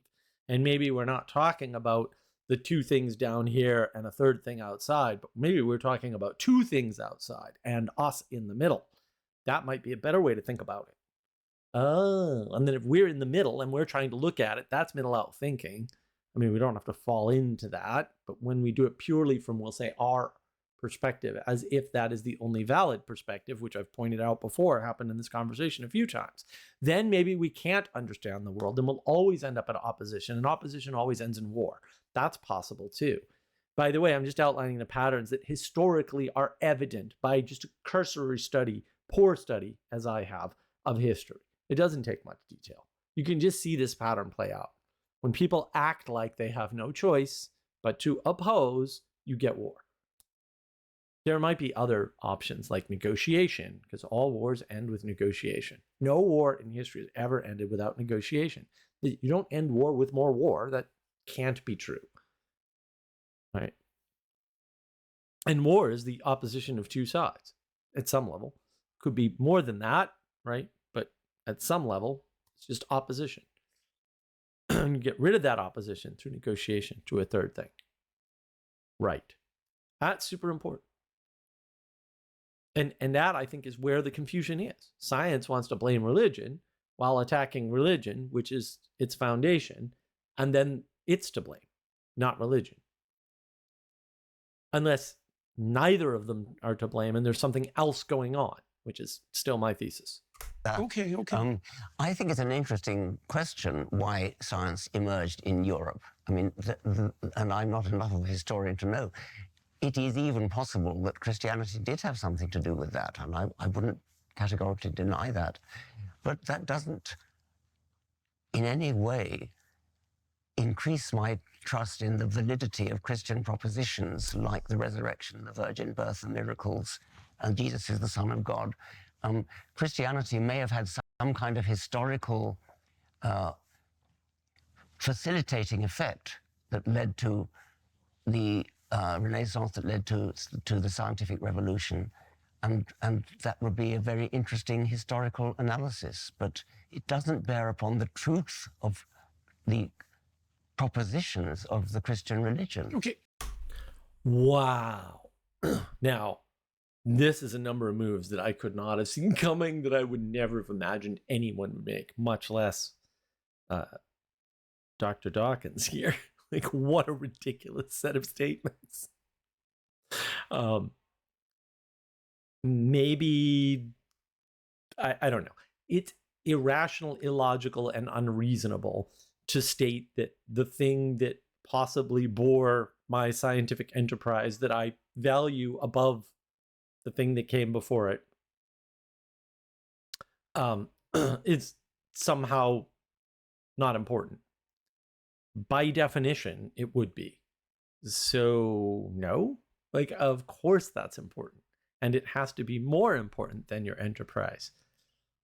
Like, you know how you get around that logically. This is just a complete contradiction. Like, it's a fundamental contradiction. That can't be true. And then the idea that the history doesn't matter.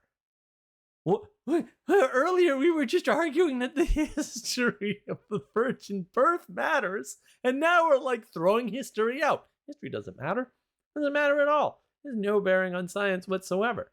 What? Like, you were using the opposite argument like 10 minutes ago, maybe 5 minutes ago. What changed? You see these tricks? And when you throw out history, what are you doing? You're saying, I can start from science because it's a flat world and there's no history. Science kind of stands on its own, irrespective of where it came from. That's basically what he said, right? And then we can derive everything from there, middle out thinking. There's your middle out thinking. There's your flattening of the world. The two tend to go together. They don't have to go together. They tend to go together, right? Especially with the science people, the materialists, because materialists are always going to prefer science. Science is a tool of material. Materials, tools are called science. Like, there's no way around that. The ancient Greeks knew this. That's what philosophies are. Philosophies are the bucket of ontologies, right? Every philosophy is an independent ontology, independent of other ontologies. That's how the ancient Greeks talk about it, right? And so they knew about this split, and they understood it, and they wrote about it, and we're ignoring it all and preferring this other narrative, if you will, or this other story about how this stuff works.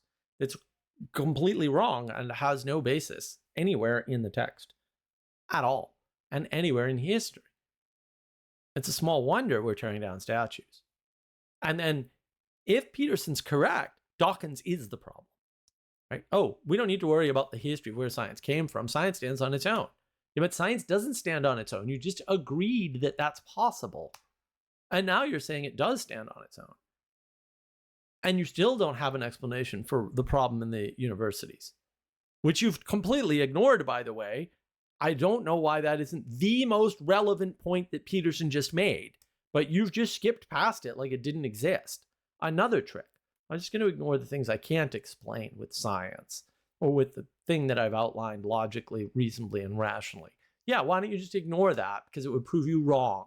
And wouldn't that suck if you were just wrong? Like, wouldn't it suck if the answer was you're wrong? That would suck. Occam's razor, though. Oh, Occam's wrong sometimes. What? But you're not? Like, where do these people logic? I don't understand. Everybody thinks these guys are good at logic. I'm like, these are the worst logical, reasonable, rational people I've ever met, are the loud ones on YouTube. They suck at logic. They're terrible at it. They're awful at it. They're completely irrational. Completely. They don't make any sense at all. And they don't know it. And their interlocutors aren't good at it either, or they'd slaughter them in 4 seconds. It's just ridiculous to me. This is ridiculous. And, you know, you're probably not going to catch that move either. I mean, he's been doing this move to the side and make these claims and reverse himself all throughout the conversation so far. What are we, 46 minutes in, and he's done nothing but those moves, those sneaky little moves. And I'm not a fan. Let's concentrate on the resurrection for a moment. Now, unfortunately, see, this is part of the problem. Part of the problem with discussions like this is that the mode of approach that's taken by the mythological tends to circle and wander. Like it doesn't, because you have to shine light on the problem from multiple perspectives. That's why it's often encoded in image, for example, or in drama. It's not the same tack as a purely propositional and logical argument, so it's more difficult to make. But let me... Okay, let me just tie some things together here. Hopefully you're a fan of the channel, or you will be soon. When I talk about linear and discrete, that's the scientific thing that Peterson was just talking about. Bing, bang, bang, this to this to this to this. It's very procedural, right? That's one way of thinking, right? The other way of thinking is symbolically or poetically, right? That's poetic informing of the world is more about how do we make connections. They would call them multivariate connections. That's the term that, it's the correct scientific term, by the way. It's the term Peterson's used in the past, multivariate connections. On both sides, we'll say at the beginning, like multiple starting points. We'll say a single middle point and then multiple ending points. Right, that's the symbolic way of connecting the world or circumnavigating the world. That's what he just outlined. Okay, now of course I have a video on this. It's work that the team did years ago now, like 4 years ago, something like 4.5 years ago, something like that, on the knowledge engine model. Because this is what we're talking about. Peterson's talking about this. This is the core of the conversation that is here, is all of the videos on my channel are talking about this in a slightly different way with a lot more, quote, nuance or detail, right? And look, maybe you can't absorb all that. Fair enough. But if you can't, maybe you should ignore all of this and do something else. Seriously, it's okay. Like, not everybody should be even in this sort of conversation. If it weren't raining out, I have wood to move. You know, like maybe I shouldn't be doing this. I've got other things to do with my life. And that's more the point. A lot of people are trying to play in this field, like Alex O'Connor, who's clearly not up to the task. Sorry, Alex. I like Alex, but also frustrates me when he tries to do this because he's bad at it. He's really bad at it. Although he's doing a pretty good job in this conversation, to be totally fair to him. Maybe he shouldn't be doing that. Like, maybe there's better ways for him to spend his time and contribute. This is not going to contribute. You know, hopefully, you know, I know it sounds a little self-serving. My commentary will contribute because it will highlight the difficulties here and the fact that this is never going to go anywhere. Which is not to say some people aren't going to get something out of it on their own, but that's why I'm doing the commentary, because I don't think most people will get something out of it on their own. They might get good feelings and say, oh, this is a great conversation and whatnot, right? But they're not actually progressing. They're not actually making the change and seeing the difference and understanding who's necessarily wrong by their own admission, Dawkins, and who's necessarily interesting, although insufficient, Dr. Peterson. And that's why I'm doing the commentary, to show you that that is the case as best as I can with what tools I have, and maybe I suck at it. I have no idea. Let me know in the comments. But that's actually the important point for me. And hopefully that's the purpose of you watching these particular videos, because this is what I'm trying to do. I'm trying to give you a way to know if you should engage, how you should engage, and what you can get out of this, so that you can move on and actually do things in the real world that make a real difference. Because conversation doesn't make a difference. I'm sorry. It just absolutely doesn't. Everybody says conversation, you know, is improving the world or could improve the world or whatever. All the evidence, actual evidence we have, is that that is the opposite of what's happening, right? We've had more and more conversation, more internet we have, the more conversations we have. And everything's getting worse. The correlation's 100%. Like, I don't even know where people are getting this idea from because it's evidently observably false. So, I'm not saying don't engage in these conversations. I do it every day, usually on my Discord server, or nearly every day. And it's not necessarily a net negative, but treat it as entertainment and do it sparingly and do it carefully. Right? And if you're not willing to be wrong, don't get in a conversation ever. Right? Otherwise, you're evangelizing. And maybe you should be evangelizing, but now you're not conversing anymore. And that's important to know about yourself and to know about others. To know, are they conversing or are they trying to convince or evangelize? Oh, that might be good to look for, because that'll be helpful to you, I think, or it could be helpful to you. Right? It'll be helpful to you to not waste your time, for one thing. And it'll be helpful to you to understand other people better, for another thing. And I think that's actually important. And again, that's why I'm doing this commentary, to try to show you things like that as they come up. And I think they've come up here. And I think I'm going to be horribly disappointed. I mean, one of the reasons why I'm pushing this forward as quickly as I can, which is not nearly as quickly as I wanted to because I've been sick and stuff, but is because I want to listen to I have it queued up, the Beyond Dawkins, Peugeot and Peterson talk, where they talk about this talk. I really want to hear where Dawkins is situating himself in this conversation, and what he thinks would have helped, or not, because at some point we really are talking about the scientists evangelizing the science to people, rather than trying to make the world a better place or trying to actually have a conversation where, we'll say, both parties are getting something out of it. And so I want you to see that if you can. And if you can't, fair enough. And maybe it'll come to you later, hopefully. Hopefully this is helpful. Tell you a story that I believe bears on the resurrection. You tell me what you think about it, because this is a very difficult story to account for. It's going to take me about 5 minutes because it's complicated, but there's no way around it, I don't think. So there's a strange scene in the Gospels where Christ tells his followers that unless he's lifted up like the bronze serpent, there can be no hope for the redemption of mankind unless he's lifted up like the bronze serpent in the desert. Okay, this is a very strange thing for someone to say. So you need to know what the story of the bronze serpent in the desert was and what it signifies. And I think we can understand it psychologically. I really do believe this. And the concordance of that story, which was generated millennia before with Christ's utterance, is something I just cannot imagine how anyone put those two things together, especially given the lack of explicit understanding about the relationship. So let me detail it. So there's a scene in the Exodus story, where the Israelites are doing their usual fractious foolishness and whining about the fact that they're lost and bemoaning the loss of their privileges under the Pharaoh and complaining about the power dynamics of their leadership and just generally being followers of Cain, let's say. And God, the cruel God that you refer to, decides to send among his suffering subjects poisonous snakes to bite them, which seems a little over the top, you might say. But in response to that, I would say there's no situation so terrible that some damn fool can't make it infinitely worse. And so that's what happens to the Israelites.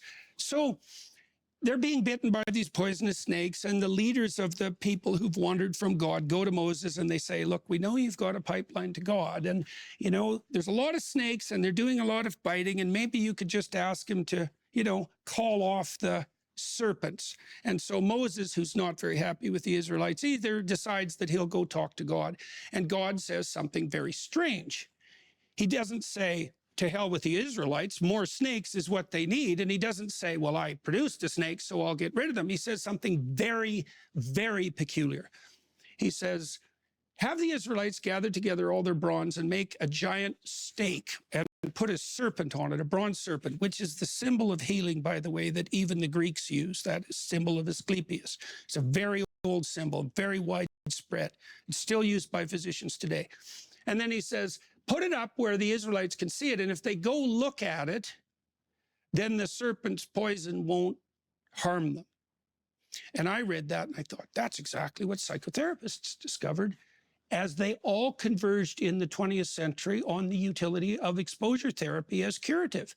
And that's the pharmacon. A little of the poison that hurts you cures you. It's the same principle that's used for vaccines, by the way. So what we saw in psychotherapy is that if you get people to voluntarily confront the things that are poisoning them, so to speak, that hurt their life, that frighten them and disgust them, they become braver and more well adapted. It isn't that they become less afraid, because that's been very carefully tested. It's that they learn by watching themselves expose themselves to the things that they once fled from, that there's more to them than they think, and that generalizes across situations. And it's the same mechanism that underlies learning as such, because children, when they learn, put themselves on the edge of ragged disaster, and that's where they advance. And so what God tells the Israelites, essentially, in this dramatic endeavor, is that it's better for them to face the terrors that confront them than to be shielded from the terrors, or for them to hide from them. That they'll be better people if they face what's right in front of them, even if it's poisonous. And so it's like, okay, that's pretty damn interesting and quite remarkable. And then that symbol is used, for example, by the Greeks to symbolize medicine as such. But then there's this additional weird twist, which is Christ identifies with that bronze serpent. You think, okay, that's a very peculiar thing for anyone to do. What exactly does that mean? Well, so then you might say, well, what's the most poisonous thing that you could possibly face if you dramatized the idea of poison itself? If you wanted people to face what was worst so that they could become strongest? And the answer to that is the most unjust possible painful death and the ultimate confrontation with malevolence. And that's what's dramatized in the Passion story. Now, does that redeem everyone? Maybe. Maybe the idea is that if we were courageous enough to look death in the face unflinchingly, and if we spent our time putting our finger on the source of evil itself, it would revitalize ourselves to a degree that would be unimaginable. Now, as a biologist, you could think about this too, because I don't remember the philosopher who said it. I think it was Whitehead, but that might be wrong. We let our ideas die instead of us, right? So human beings have evolved so that we can undergo these deaths of our own ideas and the rejuvenation that emerges in consequence of that. That seems to be something like evolution towards what? Towards the process of sacrificial logos as the thing that redeems human beings. And that makes us biologically unique too, because we can die in ideation and imagination instead of dying in actuality. Does that fundamentally redeem us? Does that deliver us from death and evil? Maybe. Like, the job isn't done, obviously. Richard, the story that... Wow. Okay. I hadn't heard Peterson outline that, those two things together. I've heard the second outline many times, but yeah, that's fascinating. Look, I'm going to leave it here. I'm tired. You're probably tired too. 2 hours of hearing me rant insanely about crazy people who I hope are crazier than me, which would justify my ranting. Maybe we can do this in 3 parts. We'll see. We'll see. See how long this goes. Thank you for joining. I really liked Peterson's last movement there. I think it's one of the more Anglo-Catholic things he's ever said. I like the idea of putting your finger on evil, which is one thing we're missing, right? Christians are for lions. And yeah, we need to sacrifice. We need to look death in the face. And otherwise, we're not going to fix that third thing that's outside science and outside religion that's attacking both. I think that's a good way to look at it. So hopefully you found this useful in some sense. And, let me know either way in the comments, because feedback is good. Let me know if there's other videos you want to see. Hopefully you watched some of the videos I've referenced here on the channel, because this is stuff I've been talking about for the whole 2.5 or 3 years or whatever my channel's been on for. And I'm going to do more if I can, and hopefully I can. But I rely on suggestions from you, and I got live streams on Friday evenings, and there's all kinds of stuff going on. We're still moving. And I just want to thank you for basically for watching this, and especially for your time and attention.